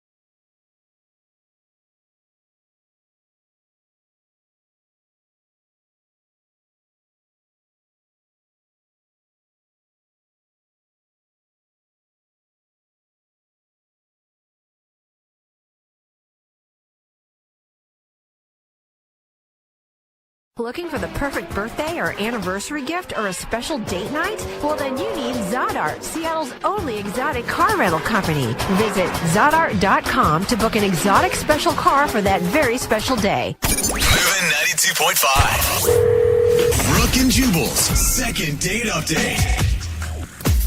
Hey, what's up? Hey. What's your name? My name's Donk. Donk. What'd you say? Let me take this compression sleeve off my ears. You know, it helps you work out, right? It helps the blood stay in your ears. Anyway, you want to go out sometime? Hold on, I'll be right back. I'm going to go lift my body weight, like 2 times my body weight. And then I'll be back around to this corner of the gym to talk to you. All right, cool. Remember, my name's Donk. Nice seeing you. I'm assuming that's what happened for the guy on the phone today who wants to do a second date update. He said that he met the girl that he wants to call at the gym. His name is not Donk. His name is thank Robert. God. What's up, Robert? Sure. Hey, how are you? I'm good, man. How are you? I'm doing well, Hoping you can help me. Yeah. So your email in said that you met a breezy while you were at the gym, right? I did. How'd that go down, bro? Well, I was at the gym, and I noticed this girl, and I thought, she was over there lifting, Oh my God. And I thought, well, I'll go over and I'll try to flex my muscles next to her. You're joking. I mean, you're kidding at that point when you're telling us this, right? I wish, but the male ego is a scary thing, I think, sometimes. And I realize this in hindsight, but that's what I did. Did you really actually go flex, or you were working out next to her just trying? I was working out next to her. Okay. I pictured you standing next to her just flexing your muscles in the mirror. Extra loud, like. No, I didn't do that. Thankfully. Okay. All right. Thankfully, I did not do that. So what was your opening line? I'm always interested in that. So I saw her over the drinking fountain, and I just went up to her, and I just said, "You have some really nice glutes." You did not say that. Yeah, I did. Yeah. You can tell that she works really hard. She works really hard on those glutes. So, I mean, was she kind of like a meathead like you are? No offense. Whoa. I mean, just say like that's. Yeah, I don't know. no. What do you want, gym rat? I don't know what the term is. No, meathead's a compliment, no doubt about it. That's what I am. That's what I do. Absolutely. And yes, same deal. I mean, she was rocking some very expensive athletic wear, head to toe. So I was definitely feeling her. Okay. And what did she say after you complimented her glutes? She said thanks. She said thanks. I work hard. All Oh my God, you live in a world that I will never enter in my life, and not for lack of wanting to. It's just I don't have the effort that you guys have. So did you ask her out right there? I waited till after the workout. I try not to be complete creepo, and waited till she was leaving the gym. Then I went up to her in the parking lot, which sounds creepier, but it really was. You followed her out to her car. I did do the follow to the car. Yeah, Okay. women love when big muscle-bound men follow them into dark parking lots. What did you say there? Like, how are you going to drive a car with those big glutes? Like, can you even fit in the seat? That's pretty good. I wish I had said that. No, I just said, hey, what are you doing tomorrow night? You want to go get dinner? It's pretty simple, pretty straightforward. Okay. And she obviously said yes to that. Otherwise, did. you wouldn't be doing a second date update right now. How did dinner go? It was good. I rocked my good luck button-down shirt, which always makes me feel good. Nice. Sometimes the shirt makes the man, I feel. Okay. And dinner went great. She has great glutes, but she was wearing this little outfit where her calves were really accentuated. I was super feeling her. What about her personality did you like? Personality-wise, she was cool. Yeah, we had some good conversation. What did you guys talk about? I told her that I run a couple different businesses, and I kind of went on a bit of a rant, and I'm afraid that maybe it was too much. It was just like one time, but it was kind of went on a little bit of a rant about my businesses. When you mean rant, I automatically think like angry rant about your businesses. What do you mean by rant? Well, I did talk about a guy that had screwed me over in business once. That's why I think it feels like a rant. Okay. Yeah. Are you an angry guy? Not particularly, but I am when I'm crossed. You know what I mean? Like, I think I'm a pretty happy guy day to day, but if somebody screws me over, then yeah, I get pretty fired up. You mess with the bull, get the horns. Yes, exactly. Okay. What was her reaction to you going off about this dude? It seemed fine at the time. I didn't think anything of it because it was just, like I said, it was like one time. It was just like a brief little moment in the date. But that's why I'm thinking that maybe that's what it was. I don't know. Was she awkward after that? Not particularly, but she didn't say a lot. She was just kind of looking down, she crossed her legs a couple of times, which I like the calves. But anyways, she's very fidgety, Okay. Yeah, women don't tend to like it when guys rage at the dinner table. Well, it wasn't a rage. It was a rant. Rant's just like a degree less than a rage. Yeah. Okay, so you weren't going totally crazy. So that makes it better. How'd you guys end everything? Well, I asked her if she wanted to go get a drink somewhere else because I thought it was going pretty well. She said no, she needed to go home. So I walked her to her car and gave her a hug goodbye. I thought it'd be polite, and that was it. Have you talked to her since?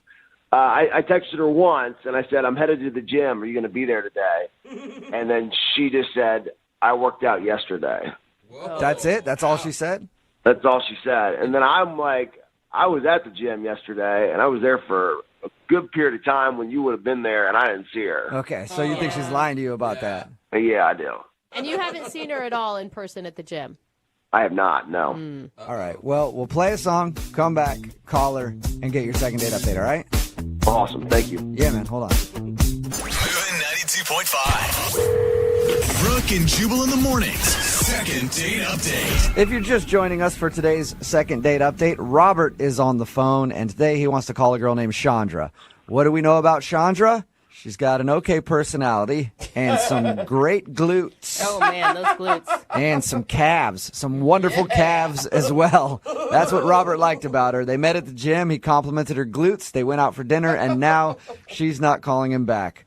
Robert, we're about to call her and see if we can get her on the phone and find out what went wrong. Anything else that you'd like to add before we call her other than the glutes and the calves?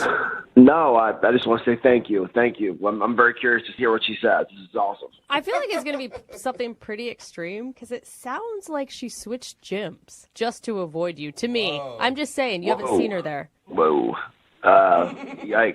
That's bad. We're going to hope that's not the case. We're going to hope that's not the case. All right, we'll find out right now. I'm going to dial the phone number and get your second date update, okay? Thank you. All right, here we go.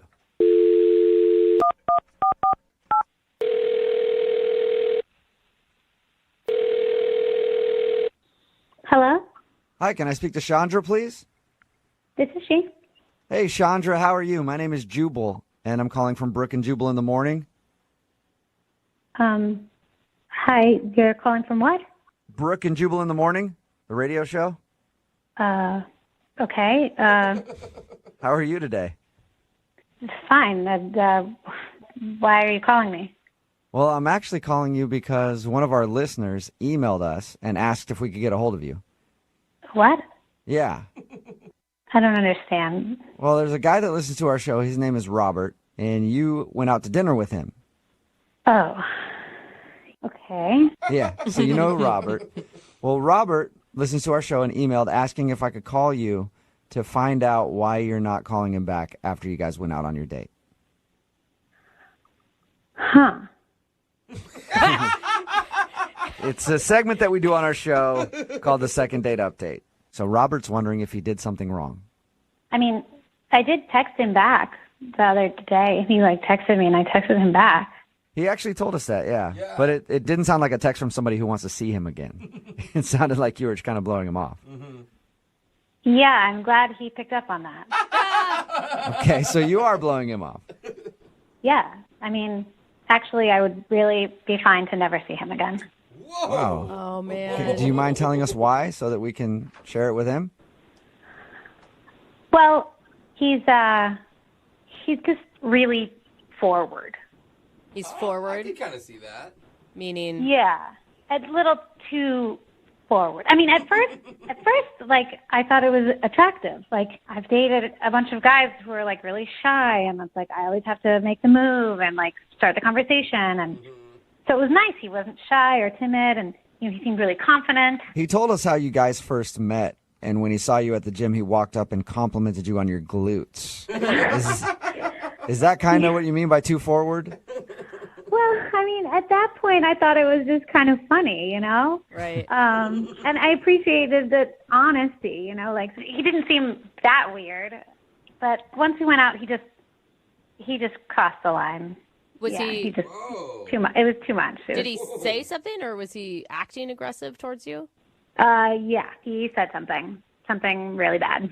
What did he say? I'd really rather not say what he said. I don't want to say that. It makes you that uncomfortable to repeat what he said. Yes, definitely. Can you give us a hint? Well, we were talking about our interests, and we were talking about sports that we like, and he likes basketball and football, and I mentioned that I like swimming, and that I'm really good at swimming. I was a swimmer in college. And I was talking about how I'd probably like it because I was really good at it. Mm-hmm. Okay. And then he goes, you know what I'm good at? And he leans into the table. Oh, no. Uh-oh. I can already see what's coming. And I can't say this. I shouldn't say this. He doesn't know. He literally thinks that he did nothing wrong on this date. He thinks he did nothing wrong? Yeah. He thinks he said nothing inappropriate? Yep. Yeah. When we talked to him about your date, he was like, "Oh, it was cool. We just had a fun conversation. I may have got a little ranty at some point about my business, but that's all I could think of." That's amazing. This guy's totally clueless. All right. The anticipation is killing me. What did he say? Yeah. Oh, God. Well, I can't say this, but I'll try to give you the idea. Okay. He leans into me and he says, I'm good at doing things for others that make them happy. I'm assuming you don't mean charity work. No. He was like vulgar about it. Really? Wow. Yeah. Like how vulgar? Like he used some pretty disgusting words. Can you just do like a rhymes with here? No, I'm not going to do that. Use your imagination. If he was talking about how he is good at servicing women. I think I understand what he was saying. And he really thought he was going to impress you with this information. Yeah, I mean, I've been on a lot of dates. Nobody has ever said anything like that to me. Wow. And you weren't interested in putting his skills to the test, huh? Gross. I mean, this was a first date. Yeah. Okay? Like, we hadn't even kissed or anything. And we're talking about sports, and that comes out of nowhere. And there was no sexual talk at all before this statement. I was talking about being on the swim team. Well, thank you for telling us your story. I appreciate it. You're welcome. It was horrible. I wish I could forget it. Right. Well, unfortunately, you're not going to be able to forget it just yet because he's on the other line listening and wants to talk to you. Wait, what? Yeah. Are you serious? Robert? Hey, Chandra, how you doing? Oh, God. Yeah, I'm a little confused. I'll be honest with all of you. What? We were talking about things that we were good at. She said she was good at swimming.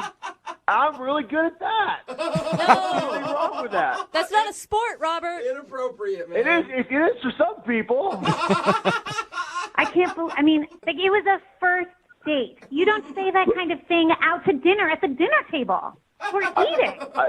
I hear what you're saying, but you can't tell me you weren't at least at all intrigued if whether or not I was good at that, right? I mean, there was a little part of you somewhere deep down in the recesses Okay, of your brain Robert, that hold wasn't- on. Robert, listen. Does it Yeah. seem like I was a little intrigued? Well, you should have been because I'm really good. I'm really good. I'm I very don't proud of even that. want to meet the women who told you that. Well, I mean, you got to give him some credit. He likes to put a lot of effort into pleasing women. Thank you. We're up there. Yeah, look, it's not about me. I didn't talk about me. I was talking about you. I'm here for you. That's the kind of team player that I am. All right, I think you need to take a little bit of that effort and move it towards how to be appropriate on a date. Yeah, I don't think she's mad at exactly you wanting to do that, but maybe the time and the place was bad. Exactly. And the way you said it sounds like she wouldn't tell us the exact way you described it, but I can imagine it was probably not. Vulgar language? Like, come on. Like, we're not 14-year-olds. Like, come on. Well, I'll concede the location. But I do not apologize for my ability. Oh, my God. I do not apologize for that. Oh, wow. Look, everything I do, I try to do to the best of my God-given abilities. I give 110%, and I am the best at that, and that's what I can promise you in that department. I can promise you that in a lot of other departments, too. Oh, my God. Chandra, was there anything charming about Robert on the date outside of this moment? Well, yeah, I mean, if you listen to him, he's funny, but he's just, like, wildly inappropriate also. Like, way too much. Hey, Robert, let me ask you a question. Next time, if you went out on a date with Chandra, if she actually said yes and you said something inappropriate, would you have a problem with her telling you to stop? Absolutely not. I would have loved for her to say, no, that's inappropriate. Then I know. Now I know what the boundaries are. Oh, there you go, Chandra. He just doesn't know. If you went out with him again, you have the freedom now to tell him, hey, don't say stuff like that, and he'll stop. I kind of feel like he has learned nothing from this conversation. I don't want to have to be telling him every time he says something inappropriate. Like, you have to monitor yourself. No, I don't think this was a good match. No? That sucks. I was really hoping to get a second date and see what happened after it. Yeah, that's exactly what I'm trying to avoid. So Sorry, Robert, but there are a lot of women interested in your particular skill set. And I think you're going to be okay. All right. Thanks, guys. I appreciate it. Chandra, good luck. Good luck out there. You too, buddy. You too. Remember who's number one in your heart, all right? Oh, God. Brooke and Jubal in the morning.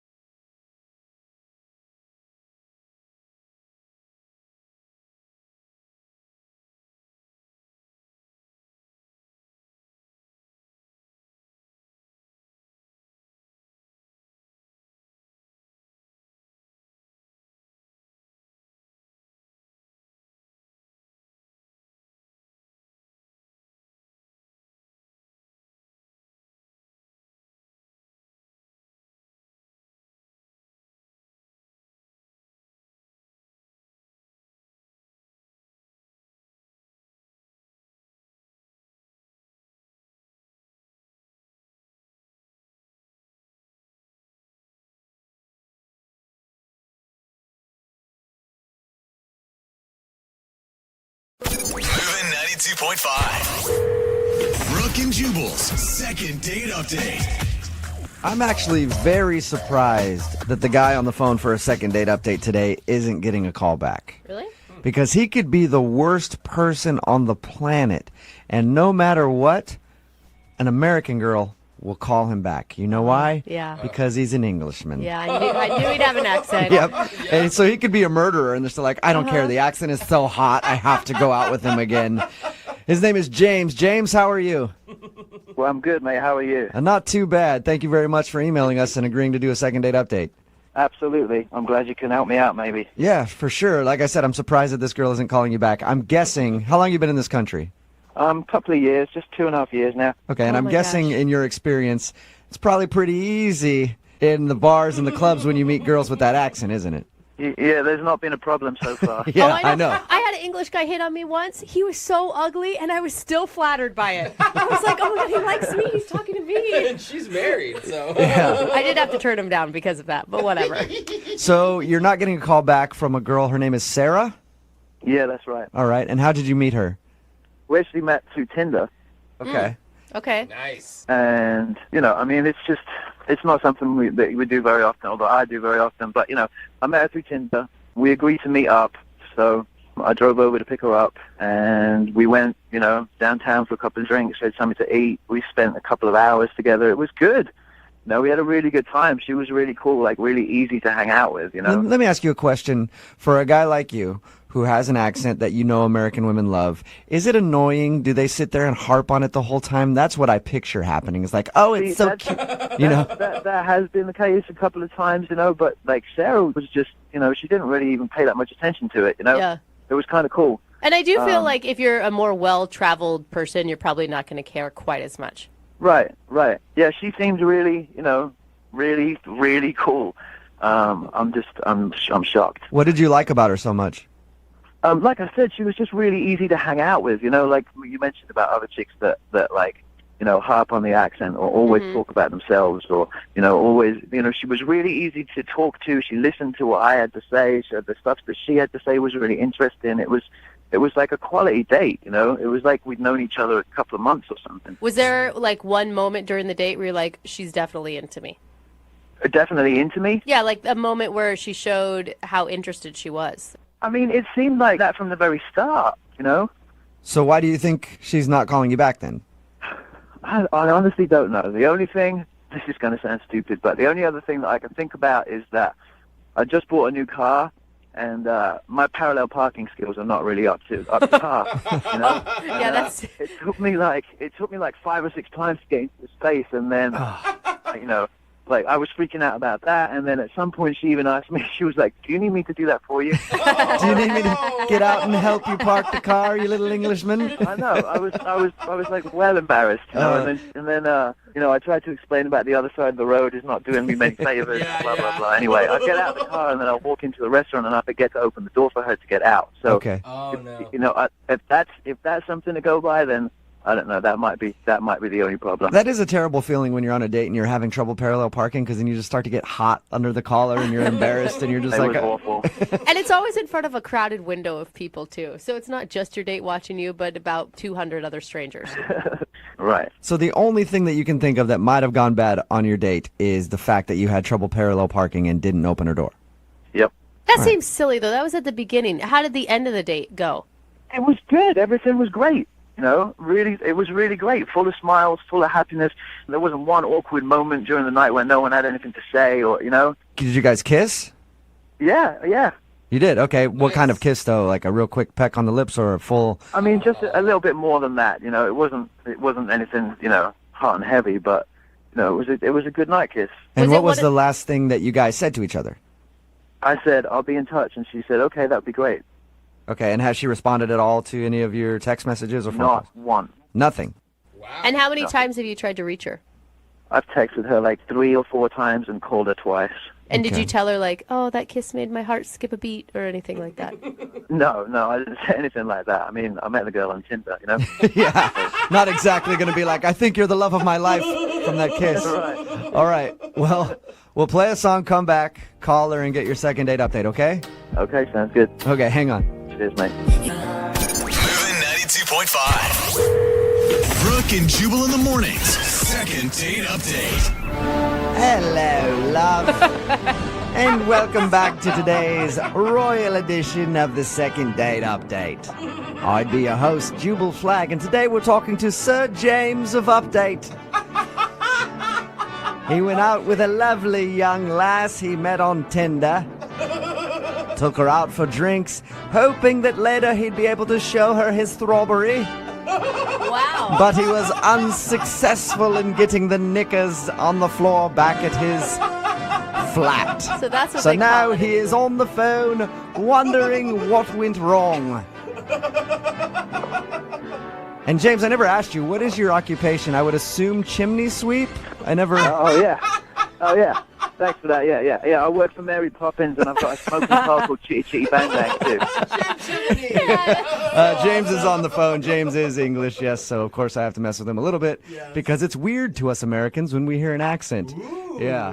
But he did go out with a girl named Sarah, and Sarah isn't calling him back, which is weird to me because I would think any guy with an English accent or Australian accent in America Or just accent. kills it. Yeah, accent and Yeah. Vietnamese accent, Yeah, whatever. whatever. Any sort of accent usually does very well with the American women. But she's not calling him back. He thinks the reason that he's not getting a call back is because he had trouble parallel parking. Well.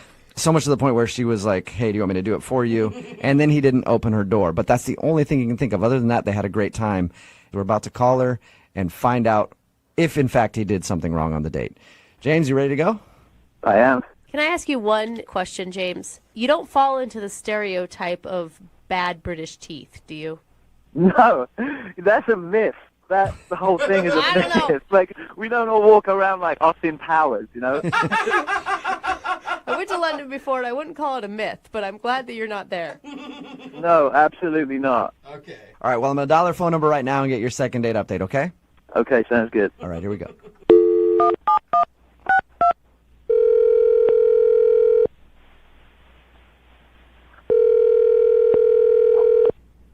Hello, Hi, can I speak to Sarah, please? this is she. Hey, Sarah, how are you? This is Jubal from Brooke and Jubal in the Morning. I'm good. What's going on? I'm at work. I'm good. Just calling to check in with some of our listeners. Do you listen to the show? Yeah, no, I listen to you. I'm just shocked you're calling me. Just kind of random. Any idea why I might be calling you? Honestly, no. Well, the reason I'm calling you today is one of our listeners sent us an email about you. Really? Mm-hmm. Okay. It's somebody that you went on a date with recently. His name is James. Oh, God. Okay. Okay, and so it sounds like you know James. He says that you guys met on Tinder and went out for drinks and had a fun time, but you haven't been answering any of his phone calls or text messages. So he asked us to get you on the phone and ask if he did something wrong. Oh, God. Okay, look, I don't know if I need to do this on the radio. Like, I don't want to embarrass him. You don't want to... Well, that's okay. He wants to be embarrassed. He's the one that emailed us. I think he wouldn't really appreciate me calling him out on it. Okay, but we talked to him, and he's prepared to hear anything that you have to say. Is he on the line right now? If you're worried about embarrassing him, I mean, he's asking for it, basically. He said he's okay with that. And I have to know this explanation because he sounds lovely with an accent. I don't know why you would turn this dude down. Yeah, see, that's exactly the problem. I don't buy it. What? You don't buy what? I don't buy his whole I'm British thing. Well, You think he's faking it? I studied abroad. I lived in the UK for a couple years. I think he's faking being British because it's something that works. And we met on Tinder, so you can be anybody on Tinder. It's true, though. Why do you think you think the whole accent thing, everything is just a lie? Absolutely. Whoa. Was there like a hint when he was talking that you're like, oh, gotcha? I mean, you said you talked to him. Didn't you hear it for yourself? It's pretty bad. I thought it sounds like he's English to me. Hey, can I have a little dicky bird now? Can I have a word or what? Wait, is that him? Yes, it is. He's actually on the phone. You asked me a second ago, and I didn't answer you on purpose because James is on the other line listening. Oh, my God. Hello, Sarah. How's it going?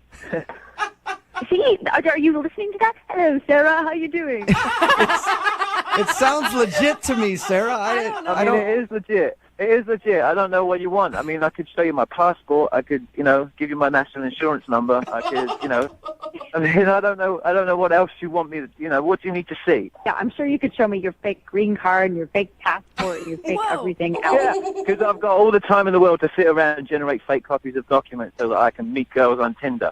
You really, I mean, come on. That's exactly, the most stupid thing I've ever heard. Exactly what I think you're doing. No, it's exactly what I think you're doing. Wow, Sarah, paranoid much love. Oh, way to be all patronizing. That's going to make me want to go out on a second date with you.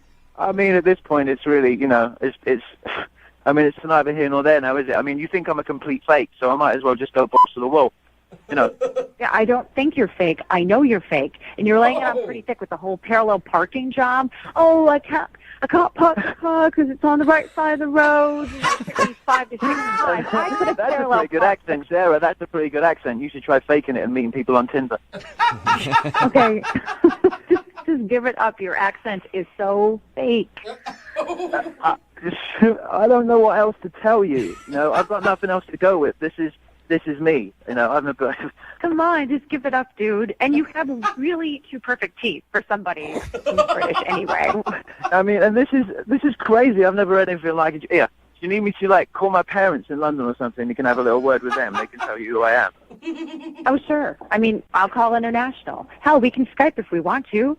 And they can sit there, oh, Papa, cheerio. Who's this? Are you dating James? Oh, she sounds lovely, James. Let's invite her over for tea. All right, see, now we're crossing the line. But this is outrageous, Sarah. I don't know what the it is you want me to do. But, I mean, this is just bloody ridiculous, mate.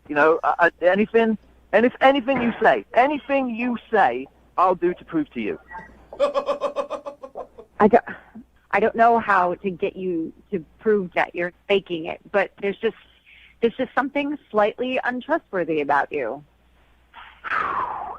Wow. I don't know, mate. I don't know. I'm at the end of my tether now. Sarah, I'm confused. You liked him on the date, right? Well, I liked him when I met him on Tinder. Until then we met in person and he started faking the British accent. I don't get this. Why would I fake a British accent? You've already said that I'm a pretty good-looking guy and I've got perfect teeth and I've got, everything else. So I wouldn't really have a problem getting dates, would I? I mean, the accent... That's just it. You're attractive enough on your own. I don't feel like you have to lay it on that thick. You do have nice teeth and you are attractive, which is why you don't need to fake the accent because you have some other stuff going for you already. What are you talking about, Sarah? Are you a dialect coach now or something? I'm English. I'm from London. Crystal Palace. SW16. What else do you need to know? James, it doesn't sound like Sarah is going to believe you no matter what. Yeah. For the record, James, I believe you that you're British. Convinced. Yeah. Thank you. Okay, what neighborhood are you from? I just said that. Crystal Palace. Oh, sounds made up to me. Yeah. Right. Google it. Oh my God, Sarah. There's a football team. I lived right on Church Road, right up to the football stadium. It would be called Church Road, wouldn't it? Oh, yeah. Right, sure. Okay. Yeah. Hey, Sarah, I would love to ask you if you'll go out on a second date with James. I don't think he can drop the accent because I have a feeling that it's real. Yeah, Are you willing to go out with him again? Sarah, do it. Don't sabotage this. Yeah. Nope. What? I can't.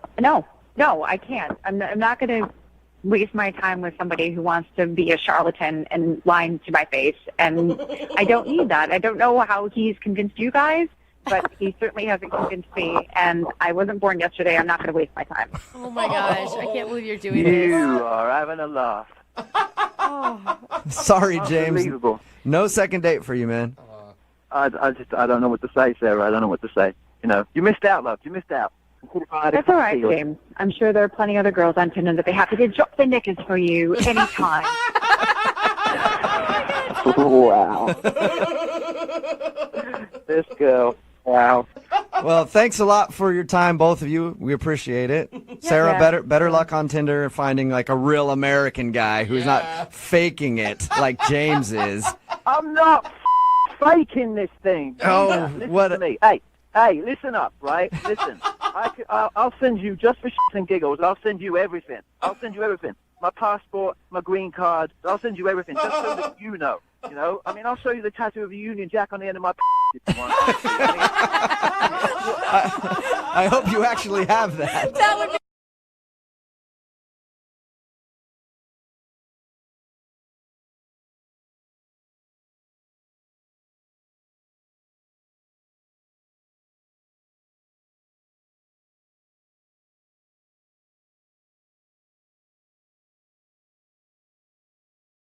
Need LASIK? Trust the experienced team at the LASIK Center at Evergreen Eye Center. No glasses, no contacts, no limits. What will you do? LASIK at evergreen.com. Moving 92.5. Brooke and Jubal's second date update. You can learn a lot about life through baseball.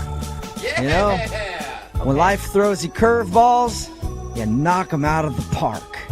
Sometimes you step up to the plate, you swing, and you miss, but that's okay. Or sometimes you're the pitcher, and sometimes you're the catcher. Either way, you're gonna have a good time. Those are some famous sayings from baseball, and I bring them up because the guy on the phone for a second date update today, his name is Matthew, and he met the girl that he wants to call at a co-ed softball game. What's up, Matthew? How are you? Hey, I'm doing pretty good. How about you guys? Pretty good. Were you the pitcher or the catcher that day? I mainly bat and, play third base, but... Thank God So- for answering it like God, that. you're a sick man. Your email said that you met the girl that you want to call. Her name is Trisha. Yeah, she's real sweet. Okay, and it says here you met her at a co-ed softball game. How'd that work? Yeah, she was on the opposite team. Oh, the enemy. So that's, a little extra charm as well. Let me guess. She was pitching to you. She struck you out, and then you threatened to fight her. No way, dude. That's usually how friendly softball games go, Yeah. Jubal. You're right. Right. Yeah. There's a lot that of how- physical violence. Is that how it went down? It was more like when we all went to the bar. Oh. Then you threatened to fight her. There was no fighting. No Thank you. fighting. Just softball. Okay, Just softball. strange. No fighting during the game or afterwards. That's different than any co-ed sports league that I've been involved in. There's always a fight at some point, but okay. Move on from Right. the violence, please. All right, so you met her at the bar. Yes. And had you had your eye on her like all game? Oh, yes. All game for sure. What about her stuck out to you? Oh, I mean, her legs just go on for days, One of those girls with legs all the way up to her butt. Yeah. So hot. So hot. Yeah, we all have She them. was really good at the game, and on top of it all, she seemed like a genuinely cool chick. Awesome. So how did you approach her at the bar? Oh, I mean, I grabbed her a drink and, said congrats for whooping her ass, and, then we just started talking about how long we had been playing, and then one thing led to another, and I ended up getting her number, and we set a date to go hiking. Sweet. How was the hike? Oh, it was great. She met me where we were going to start out. Nice. What'd you say? Oh, I just said nice. Sorry. I heard you. I was just like, what? It's very nice. She met you there. I'm excited for you. She met you where you're going to start. That's better than meeting you at the end of the trail, I guess. I approve. And she was just as awesome as the first time you met her. Absolutely. Like, she did great on the hike, and we were able to talk. We weren't winded or anything. And, I mean, at the end, like, when we said goodbye, like, I didn't know if, a kiss was feeling out. And, I mean, she was real sweaty. I was real sweaty. Yeah. I didn't know, like, we kind of just had a quick hug, but, like, it was still, like, you felt that connection there, and we made plans for about a week later to go out again. Oh, so you guys had a second date. No, see, like, a day before, she texted to cancel. She needed to cancel for some reason, but, so I don't know. And now it's like, now I haven't really heard from her, so kind of feel blown off. Have you tried to reschedule that date that you had planned? I mean, yeah, I sent one or two texts just saying, hey, sorry, scheduling didn't work. Is next weekend good? And I didn't really get an answer from any of that. Can I ask, I mean, just looking back at the time you guys spent together between like the softball game and the hiking, do you think that she also thought of this as a romantic date? Well, I mean, I would hope it would be kind of obvious because I asked for her number. I said I would love to get together. Like, to me, that sends a pretty clear signal of, like, hey, I'm interested in you. Right. You know, even if, like, things go slow or whatever. You know what I'm saying? Right. So how long has it been since you've heard from her? It's been over a week since I talked with her, and she hasn't responded to the 2 texts I sent. Oh, man. Just a sweaty hug at the end of the hike. That's all you got. Yeah, right? All right. Well, we'll play a song, come back, call her, and get your second date update, okay? Thanks, man. All right, hang on. Moving 92.5. Brooke and Jubal in the mornings. Second date update. I gotta say, I'm skeptical of you, Matthew. Am I suspect? Yes, you are.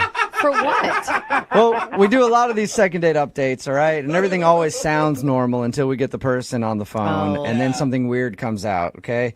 Now, you said that you met this girl at a co-ed softball game. You went to the bar after, asked for a number, and you guys went on a hike and had a great time, and nothing weird happened. That is all true. Okay.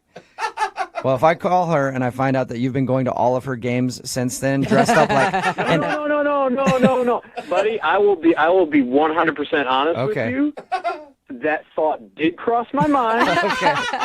But I denied it because I didn't want to be a creeper. All right, good. I picture you in the stands like an NFL quarterback's mom with her name on your shirt, sitting there like, "Go Trisha, that's my girl." So, oh my God! You promised me you haven't done that. I have not done that. All right. He still doesn't trust you, No, just so still, you know. Still, I'm a little weary of you. I'm gonna dial the phone number right now though and get her on the phone and find out why she's not calling you back. Okay? All right.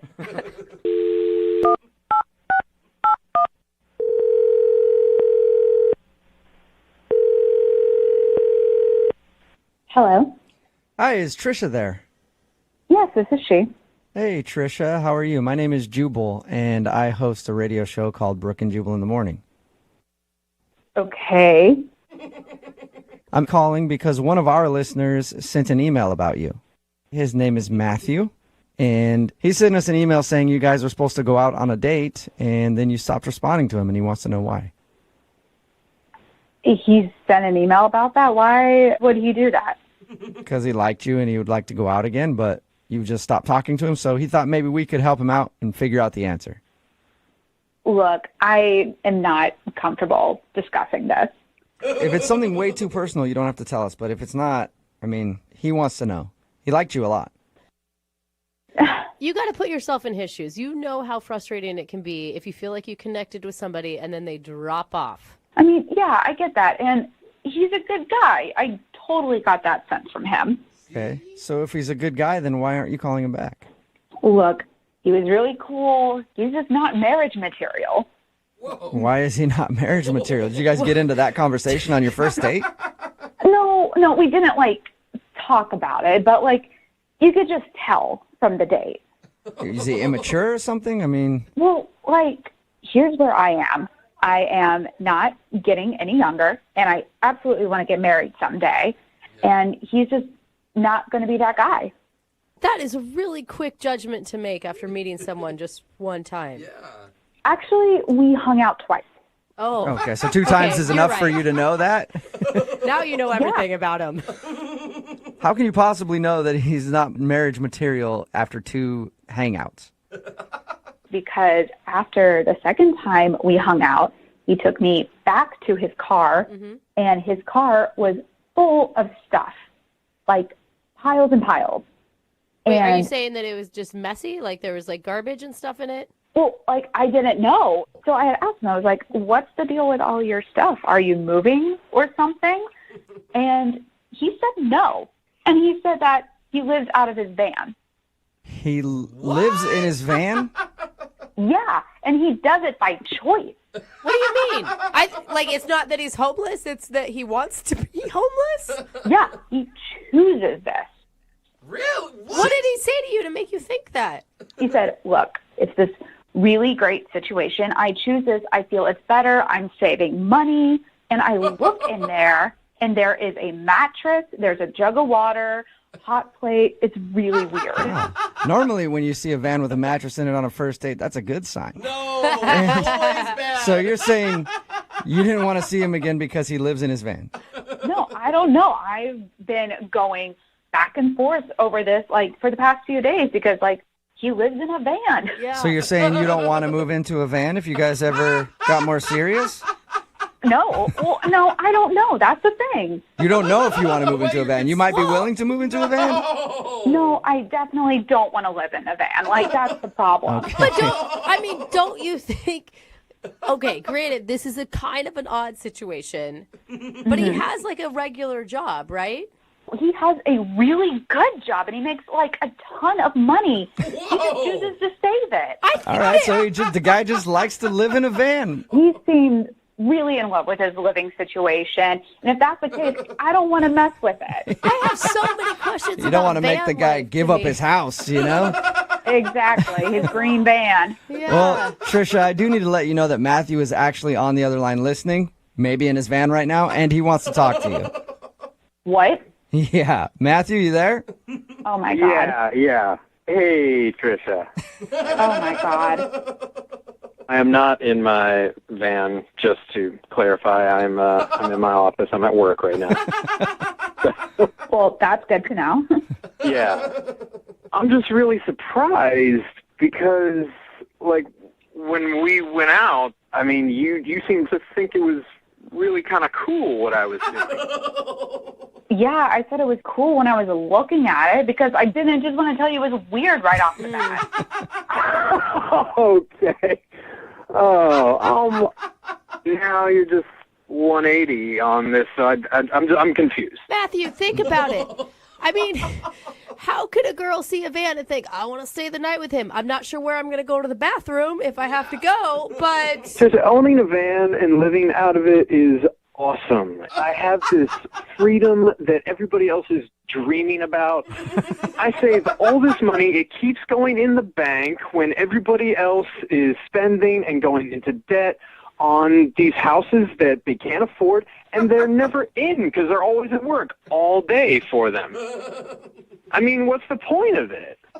The point is to actually have a place where you could hang out, not something that you could, like, drive from point A to point B, like you're home traveling everywhere. But that means I can hang out everywhere, Trisha, wherever I want to hang out. Like, the world is my home. And Trish, I'm not living in the Stone Age with this. Like, I've got Wi-Fi, you know, I can run things off this generator. Like, I have electricity, I have the basic things that I need, and stay connected with the world. I can work remotely if I want to. Like, come on. He's got it all figured out, Trisha. It just sounds weird to me. I never pictured my boyfriend living in a van. On purpose. But it may be fun, Trisha. I mean, it's definitely an adventure. Yeah, that's the word for it. It is an adventure. That's what I've been trying to tell you. I don't know, man. I mean, you have a great personality. You're a really cool guy, but the whole living in a van thing is just a giant turn off for me. Just give it a weekend, Trisha. Like, pretend you're going on a luxurious camping trip. Give it 2 nights, and I will convince you. I promise. 2 nights, that is a big ask, sir. So you want me to spend 2 nights in your van when we've only been on one official date together? You were the one who was throwing around the marriage word of, you know, needing to find marriage material. So, like, 2 nights is not going to kill you. He has a point. I mean, I say 2 nights is a drop in the bucket. Come on. In that case, Trisha, would you like to go out with Matthew on a second date? We will pay for it. I mean, I guess the date would be 2 nights in his van, but whatever. Would you like to go out with him again? You know, I'm still kind of on the fence about it. I am going to say no to 2 nights in the van. Oh. But I'm up to hanging out with him again. Okay, so you'll go out on a date with him, but you won't sleep in the van. Yes, I will go out on a date. I will not spend the 2 nights in a van. Okay.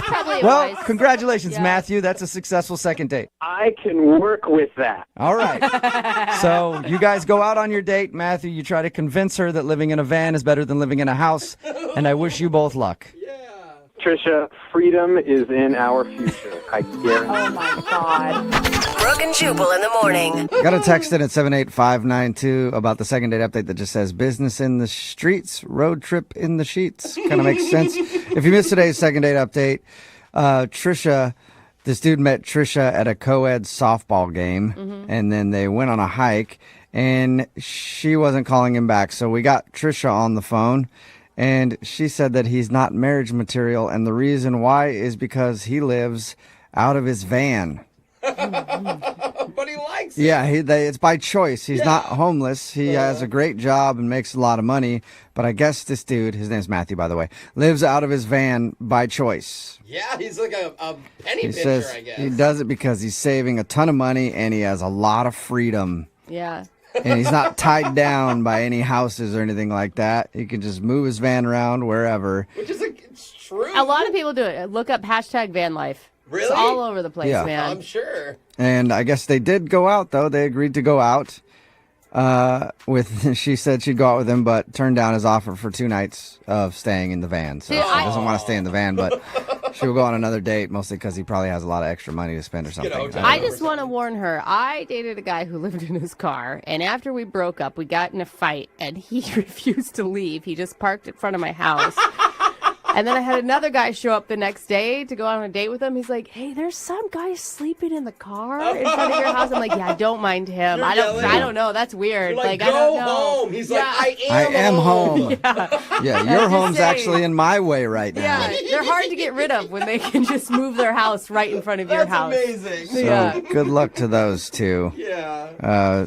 If they continue their relationship, maybe he can actually stay in her house once in a while. Or Who knows? upgrade to like an RV or a Winnebago. Or something. Yeah. Who knows? Remember, if you want to do a second date update, all you have to do is email us, and we will call the person who didn't call you back. Moving 92.5's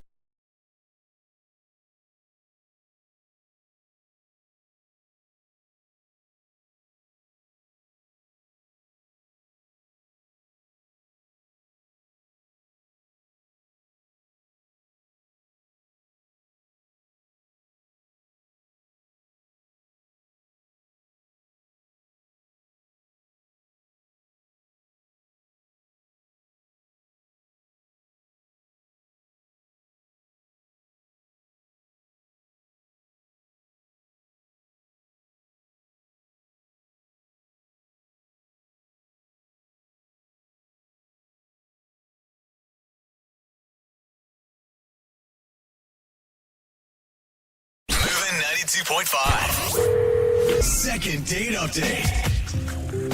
One of our listeners, Jordan, sent us an email asking for a second date update. Okay. And I feel like we're kind of obligated to take his phone call. Why? Why? Because he says he got his first date idea from listening to our show. Oh, look it. So in a way, it's kind of our fault he's getting ghosted right now. Oh, Now, I thought it was a positive. I well, guess it's not. I mean, he's not getting a call back from this woman. Well. But Jordan, did you take her to the cafeteria at the courthouse to interview criminals?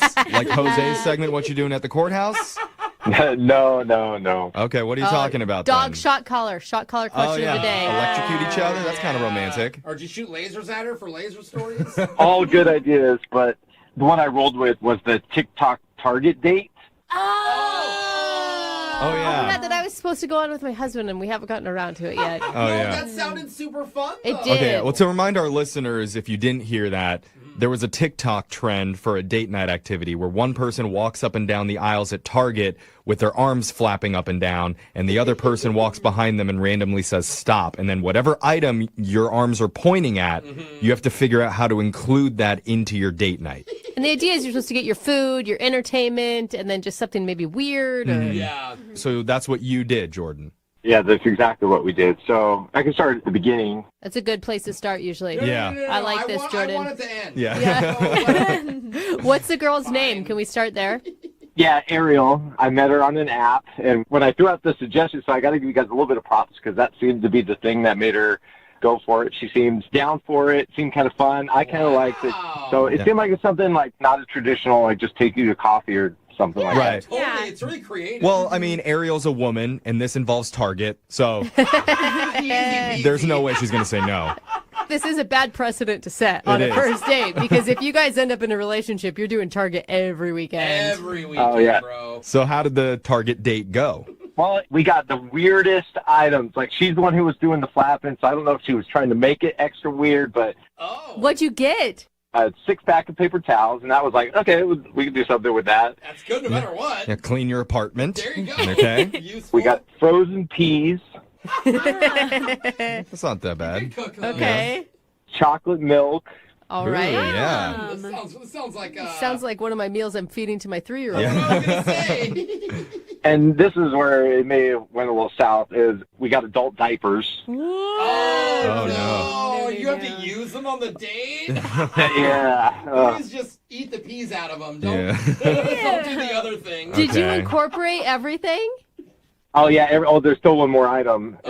We got some entertainment to go along with it, which was Bob's Builders box set.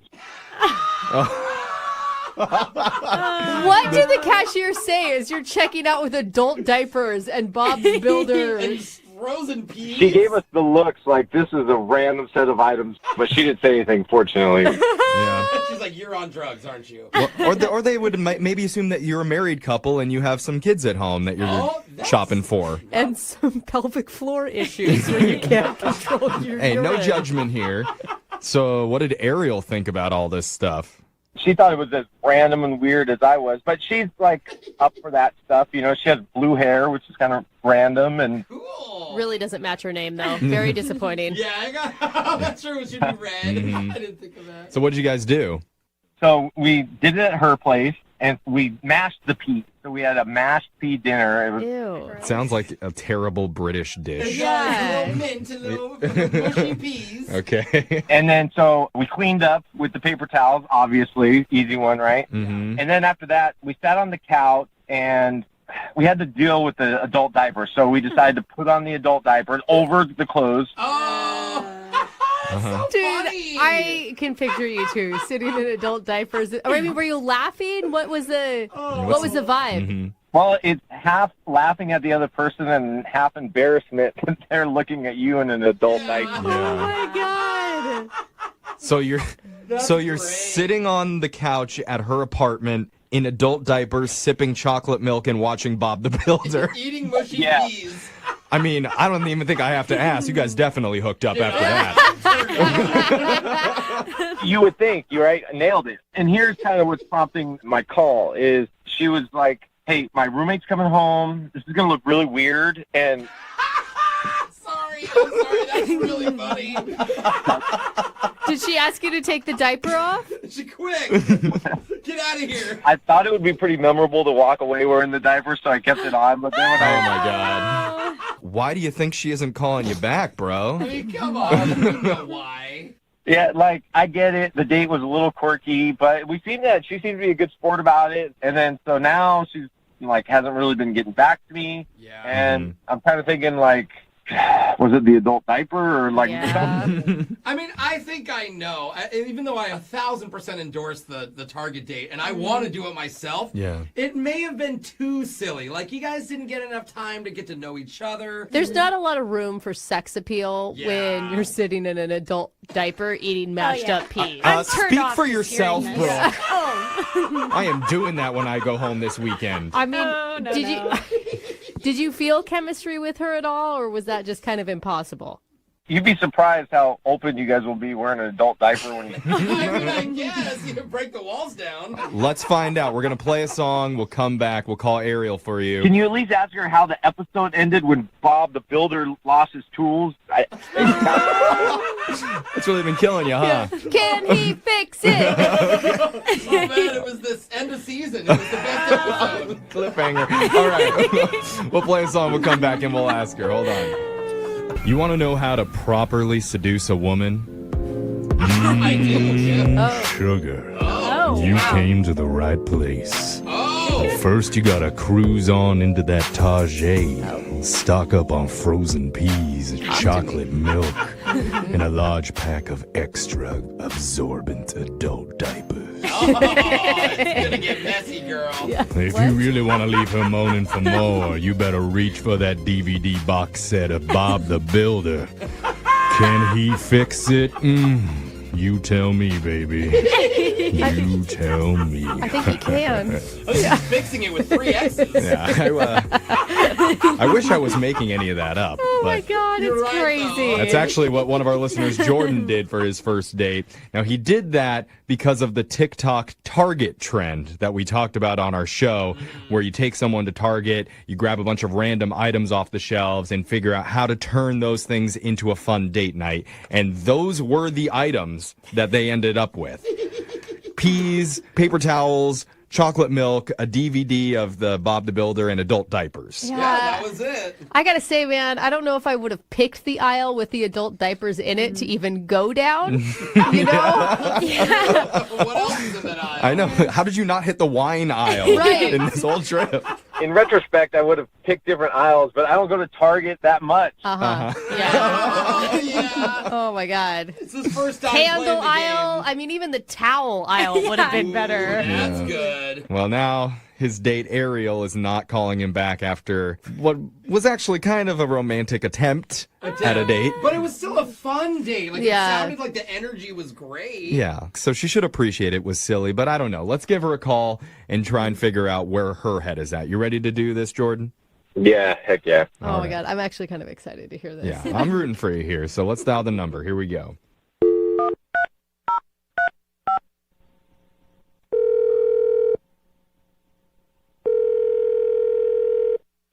Hello? Hi, is this Ariel? Yes. Hi, Ariel. My name's Jeffrey from the radio show Brooke and Jeffrey in the Morning. How are you doing? Fine. Good. Cool. Yeah. That's the most normal answer we've ever heard. Yeah, but also a little bit of anger behind that, I heard. What? When a woman says fine. Anyway, the reason I'm calling is we're doing a segment called a second date update. Have you ever heard of that before? No. What is that? So basically, that's where if you go out with someone and afterwards, if your date isn't calling you back, you can email our show and we'll reach out to them for you to ask them the reason why. Okay. Okay? And so recently you went out with a guy named Jordan. Oh. Uh-huh. Oh. I feel like we have to take some blame for the Target date that he told us about because he heard about it on our show. Oh my gosh, he told you about it? Yeah. Oh, yeah. He told us that you went to Target together. You ended up grabbing a bunch of random items, including frozen peas, chocolate milk, adult diapers. Because he was like telling you when to stop. He did tell you that? Yeah, he told us the whole thing, and that you ended up going back to your place and using all those items and then watching Bob the Builder on your couch. He did want me to ask you how the episode of Bob the Builder ended that you kicked him out where he loses his tools. Of course. I'm not going to talk about it. I didn't watch it. Oh. You turned it off. No. So Jordan understands that it was a weird date, that it wasn't the most romantic thing, but he was just trying to roll with it. Can you maybe give him the benefit of the doubt there? Well, okay. So, like, it was kind of funny at the time, you know, like, and in the beginning, it's a funny idea. It's like not a standard date, which I'm all for. But then once we're back at my place and we're like starting to implement everything, I figure out what's going on, and I'm kicking myself because I'm like, why didn't I see this earlier? He totally did this on purpose. Whoa, oh my gosh. What? Did what? So, like, I'd be flapping, and, like, he would say stop, and we're in the frozen food section, you know, and I look up where my arm is pointing, and I think I'm pointing at dessert, and he's like, oh, it's frozen peas. Okay. And then, like, going past toothpaste and mouthwash and, like, chapstick, you know, all these, like, romantic date kind of things. You think toothpaste and mouthwash is romantic? Well, it could be set you up for a good makeout session. Oh, I see what you're Exactly. saying. So, like, this is what I'm thinking. And then we're past it, and we're in adult diapers, and I'm surrounded by them. Like, there's nothing else around me. Wonder what she's going to land on. Yeah, and then, like, okay, adult diapers. This is, like, getting weird. But, again, you know, like, at that point, I'm still thinking, this is hilarious. We're going to, like, make it funny. Yeah, you don't think that's his intent now? Well, no, and here's the thing. So once we're back at my place and we're, like, getting it set up, I'm putting on a diaper, and he's asking me to help with his, and I'm, like, helping him put on this diaper. It's a little weird. And then we're, like, settled into the couch, and he's there with his mushy peas and his chocolate milk, and he's watching Bob the Builder. I'm just looking over thinking, oh my gosh, I got roped into a date with an adult baby, and I'm just definitely not into it. Time out. I wouldn't call it timeout. That's I'm doing you favors. Ariel. Ariel, this is Jordan. Yeah, hold on, Jordan. I need to tell her, Ariel, Jordan's been on the other line listening, and he wants to talk to you. Oh, my God. What are you doing? What am I doing? I'm trying to find out what went wrong with our date, and now I'm finding out what went wrong with our date, and you're thinking that I somehow have this evil genius plan to, like, get dressed up like a baby. Like, you were flapping your arms. Everything was randomly picked. Like, But it wasn't random. It wasn't random. I swear to you, I was pointing at ice cream sandwiches, and you picked peas.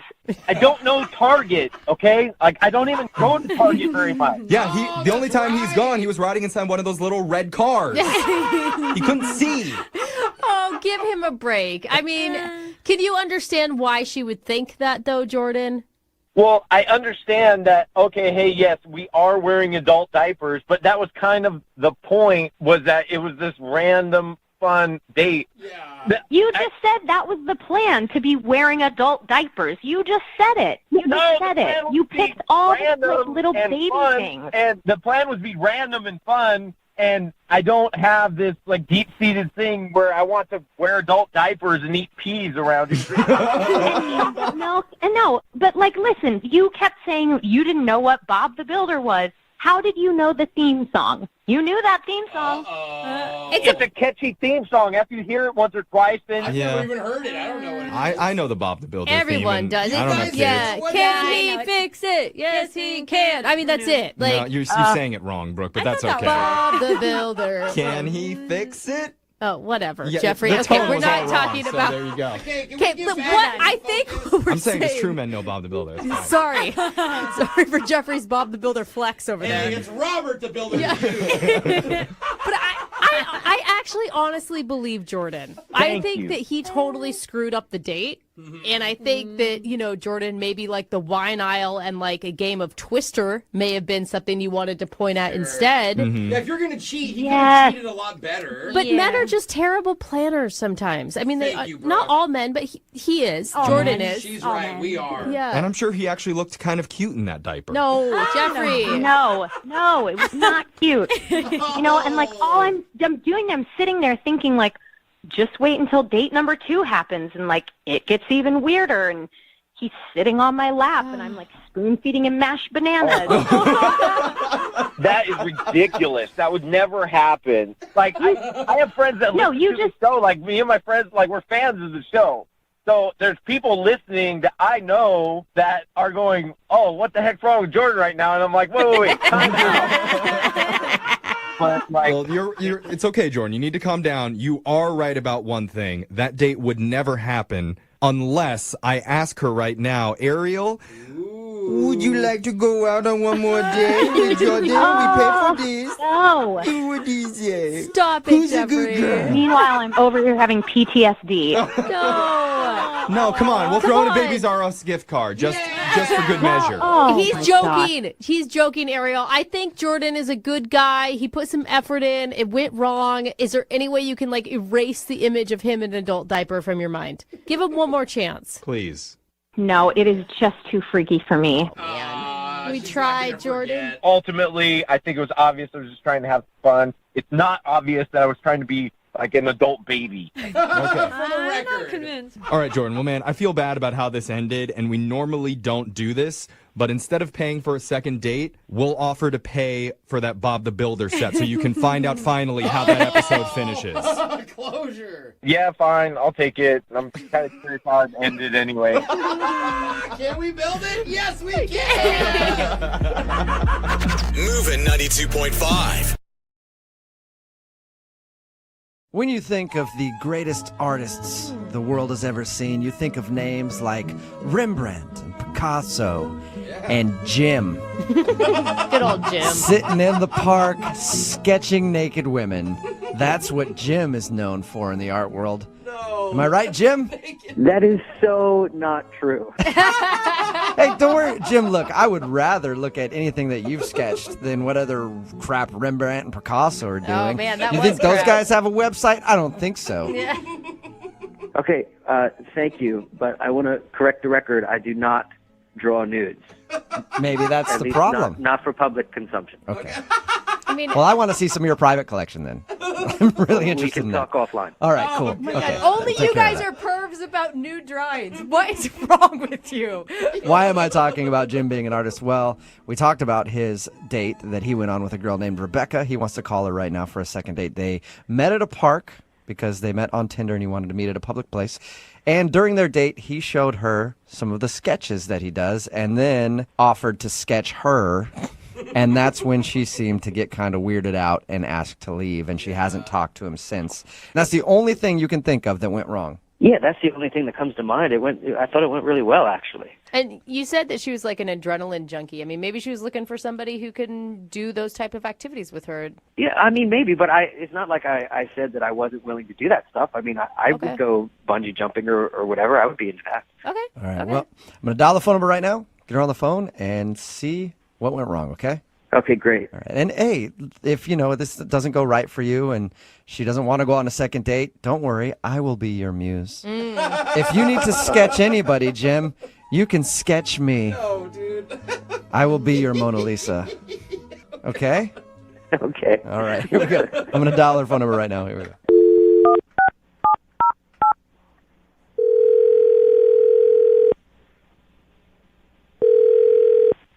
Hello? Hi, can I speak to Rebecca, please?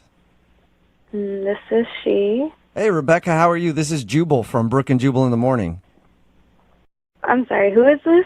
Jubal from Brooke and Jubal in the Morning. It's a morning radio program. Okay. Okay. We play a lot of crappy music and then sometimes talk in between that music. All right. Well, not all the music's crappy. Some music's decent, some's crappy. It's I just don't like think that music, she needs It's that. like all kinds of. We play music and we talk sometimes. That's basically what happens. Is this really a radio show? Yes, it is. It's quality, isn't it? It makes you want to listen. I'm calling you because one of our listeners recently emailed us about you. What? Yeah, his name is Jim.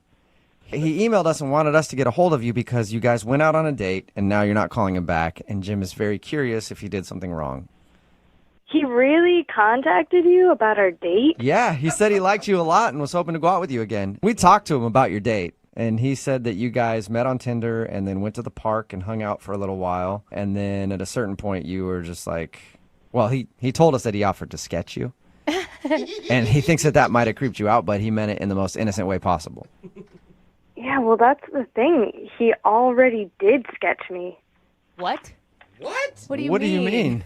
I mean, he had several pictures, and they were all in, different scenarios, but it was me.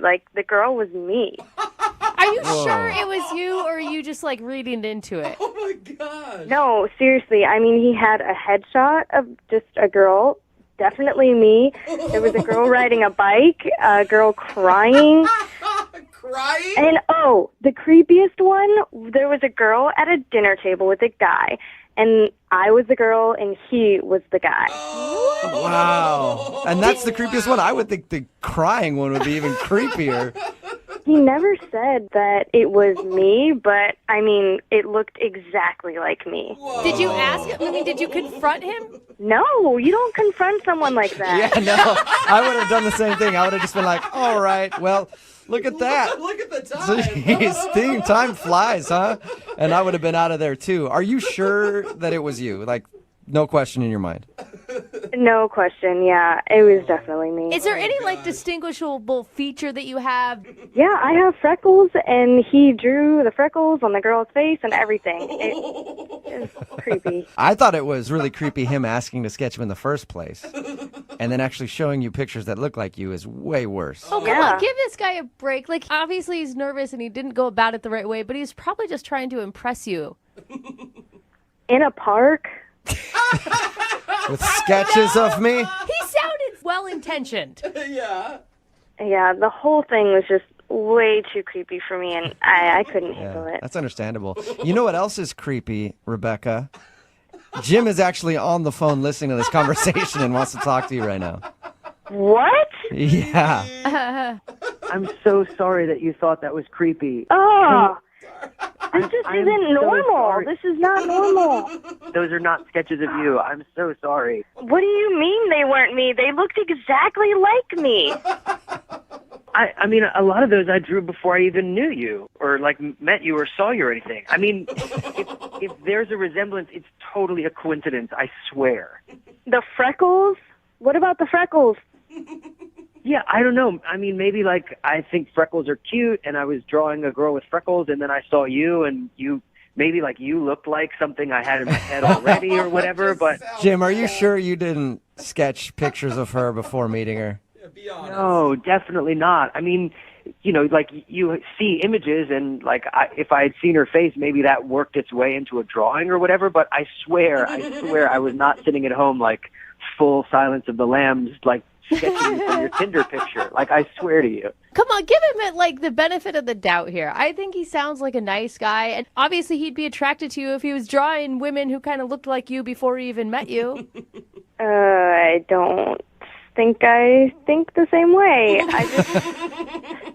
This is just too much of a coincidence that we're on our first date and he shows me pictures and the girl looks just like me. Listen, Rebecca, I'm really sorry. Now I feel horrible that you thought that I was some kind of, like, sketchy, sorry, pun intended, like, this freaky guy that was drawing you. I swear that is not what was going on. And I know the radio show thing is a little weird, and the whole thing is really weird, but I had a great time with you, and I think you're really cool, and I would love to just, like, reset and, like, hang out somewhere of your choosing. We can do something. No sketchbooks, like, just hang out. I'm really sorry about this whole thing. It's so weird. I'm sorry. Yeah, I just can't get rid of the image of me looking at myself crying in your picture. I mean, what was I even crying about? It wasn't you. It's just it's an image. There's no, like, story or context. It's just a random person. It's just like a circumstance. There's no story behind it. Hey, Rebecca, would you like to go out with Jim again? We will pay for a second date. Oh, give him a second chance. I don't think so. I'm sure he's busy drawing other girls on Tinder. Oh my Are God, you sure? you're Is so there any mean to way? him. Is there any way that he could prove to you that these drawings aren't of you? Maybe you want to see him again. Like, you guys could go out to a restaurant. He could show you the pictures again. You can look at them and maybe dissect them a little more. Maybe it was just in the moment. So you want me to schedule another date with some random guy that drew pictures of me ahead of time? That's what you want me to do right now? Oh my Yeah, God. you know what, Rebecca, you're right. Never mind. Forget I Put it asked. that way. Jim, Poor Jim. I'm sorry you did not get a successful second date. I knew I should have left the sketchbook at home. It's Yeah. like, Yeah, Maybe in the future do that. Leave the sketchbook at home. there will be a woman out there that appreciates your talents, Jim. I'm sure there will be. thank you for saying that. And you're probably drawing her right now. It's brutal. You guys are brutal. A lot of bad things can happen in the park. Trust me, I'm there all the time. Pants on? And there's a lot or- of bad stuff going on every time that I'm there. And that's why I think Jim messed up his first date with a girl named Rebecca that he wants to call today for a second date, because he took her on a date to a park and then things got out of control. How you doing, Jim? I'm doing okay, guys. How are you doing? Doing pretty good, man. Just to clarify, this isn't a park at like 2 a.m. This is just a normal midday park Yeah, experience. just a normal midday meetup in a cute city park, you know. Oh, good. Okay. Yeah, see, it still sounds creepy to me, no matter what. Well, when you meet someone online on Tinder or whatever, sometimes meeting in a public place feels safer and more low-key to get to know somebody before you, like, go have a drink or hang out or whatever. Yeah, what a coffee shop, though. Not like, hey, as you said, Tinder. I met you on Tinder. Meet me in the park. I'll be dressed up as a shrub watching you the whole time. Well, I just dress like a normal person, not like a tree or anything. That's weird. All right. Well, that's not what I'm picturing. So anyway, tell us a little bit about the girl that you want to call today. You said in her email that her name is Rebecca. Yeah, so she was, I got there a little early, and I saw her coming towards the park, and, like, she was even cuter in person, and so I was a little nervous, I'll admit it, but we met up, and we talked a little bit. I said, like, do you want to sit down, or do you want to walk around and hang out, and we decided to walk around the park. So that's how the date started. We walked around for maybe a half an hour, just, like, you know, chatting, getting to know each other, and it was really cool. And you said she was cuter than her pictures. Are you also truthful in your representation? Yes, I am not one of those people that have, like, you know, a Chris Hemsworth photo on my Tinder profile. It's me. I look like my picture. Yeah. So what'd you guys do while you were walking around the park? Because that sounds really boring. No, we were just, I mean, they had to have conversation or something. Yeah, it was a good conversation. We just, chatted up about hobbies, like what kind of stuff that we're into. And the cool thing about her is she's like a real adrenaline junkie. She's like really into like almost extreme sports, like skydiving and bungee jumping. She talked about all kinds like free climbing, stuff like that. Yeah. Is that when you shot in with like, hey, what about having sex in the park in broad daylight? God. You like doing crazy things. Let's do something crazy right now, you little adrenaline junkie. You never know what might work. Maybe next time I'll try that. Yeah, you should have tried that. So you like the fact that she's a risk taker and likes to do all that kind of stuff. I'm guessing you're into that too. Yeah, I thought it was cool. I mean, I've never done any of those things. I'm more of like a low key, like just like sit by a fire and drink a beer, hang out kind of outdoorsman. But yeah, I would be down for it. But I thought it was impressive, like that she's into that, and obviously, athletic and sporty, and I thought it was cool. You weren't intimidated at all by that? I wasn't intimidated, but it made me feel a little boring. Do you know what I mean? Like, because I couldn't really match her with my experiences. But one thing that I do have going on that I'm pretty proud of that a lot of guys don't is that I'm a pretty good artist. Like, I work sort of semi-professionally doing illustration and stuff. Oh, cool. That's awesome. And I had some drawings in my bag, and I was like, oh, well, she's into this cool thing, and maybe she would think it would be cool if I showed her some of my art. So that was sort of my, just like, try to match her with impressiveness move. Was she impressed by your art, or did she laugh at it and tell you it was terrible? No, she didn't laugh at it. I mean, it's hard to tell. It's not like doodling. Like, I went to school, like, I'm a pretty good drawer, and I was showing her a bunch of pencil drawings that I had done that she seemed into, and I was a little nervous. And if you wanted to say, like, is there anything that happened that maybe made the date go a little bit of south, I did. I was like, yeah, like, I really like sketching people. Like, I could sketch you sometime. And she was like, no, that's okay. Yeah. Did it creep her out, you think? Well, yeah, because suddenly I was like, oh, my God, she thought I meant, like, nude. Like figure drawing, like nude sketching, which is not what I meant at all. Like, I do these little like 5-minute quick sketches of like people. Yeah, I feel like if you showed her your stuff and it was pretty good and it wasn't nude drawings, that'd be jumping to a conclusion to be like, this guy's just a pervert and wants to sketch me nude. I don't know. I mean, I immediately was like, oh no, I didn't mean anything weird by that. Like, you might have seen like on TV nude drawing, but that's not what I was talking about. It would just be like, it'd take like 5 minutes, and we could do it like right here in this like cool place in the park. And did she laugh at all? I mean, it sounds like an opportunity to have like a good chuckle about an awkward moment. Yeah, she didn't laugh so much. Okay. What did she do when you told her that you She was just like, no, that's cool. That's okay. It's kind of how it went, and I was like, okay, that's awkward. All right. So is that why you think she's not calling you back, because you offered to sketch her? I mean, that's the only thing. I thought we sort of hit it off, and we walked around a little bit more after that, and then she was like, oh, I got to go, and I was like, oh, do you want to get a drink? And she was like, no, I have to go, and I was like, it's not. This didn't get weird about the sketching thing, right? And she was like, no, I just have an appointment, and then she left. That's when you should have whipped out your papers and been like, let me sketch you a drink before you leave. That's a good move, I think. That's not a bad move. I filed that one away. Yeah. So she said no to a drink and left. And is that the last thing you've heard from her? Yeah, I messaged her a couple times, and I thought we hit it off, actually. Like, it was pretty low-key and chill, and I'd love to see her again, but she hasn't gotten back to me. All right. Well, we'll play a song, come back, call her, and get your second date, okay? Okay, thanks, guys. Hang on.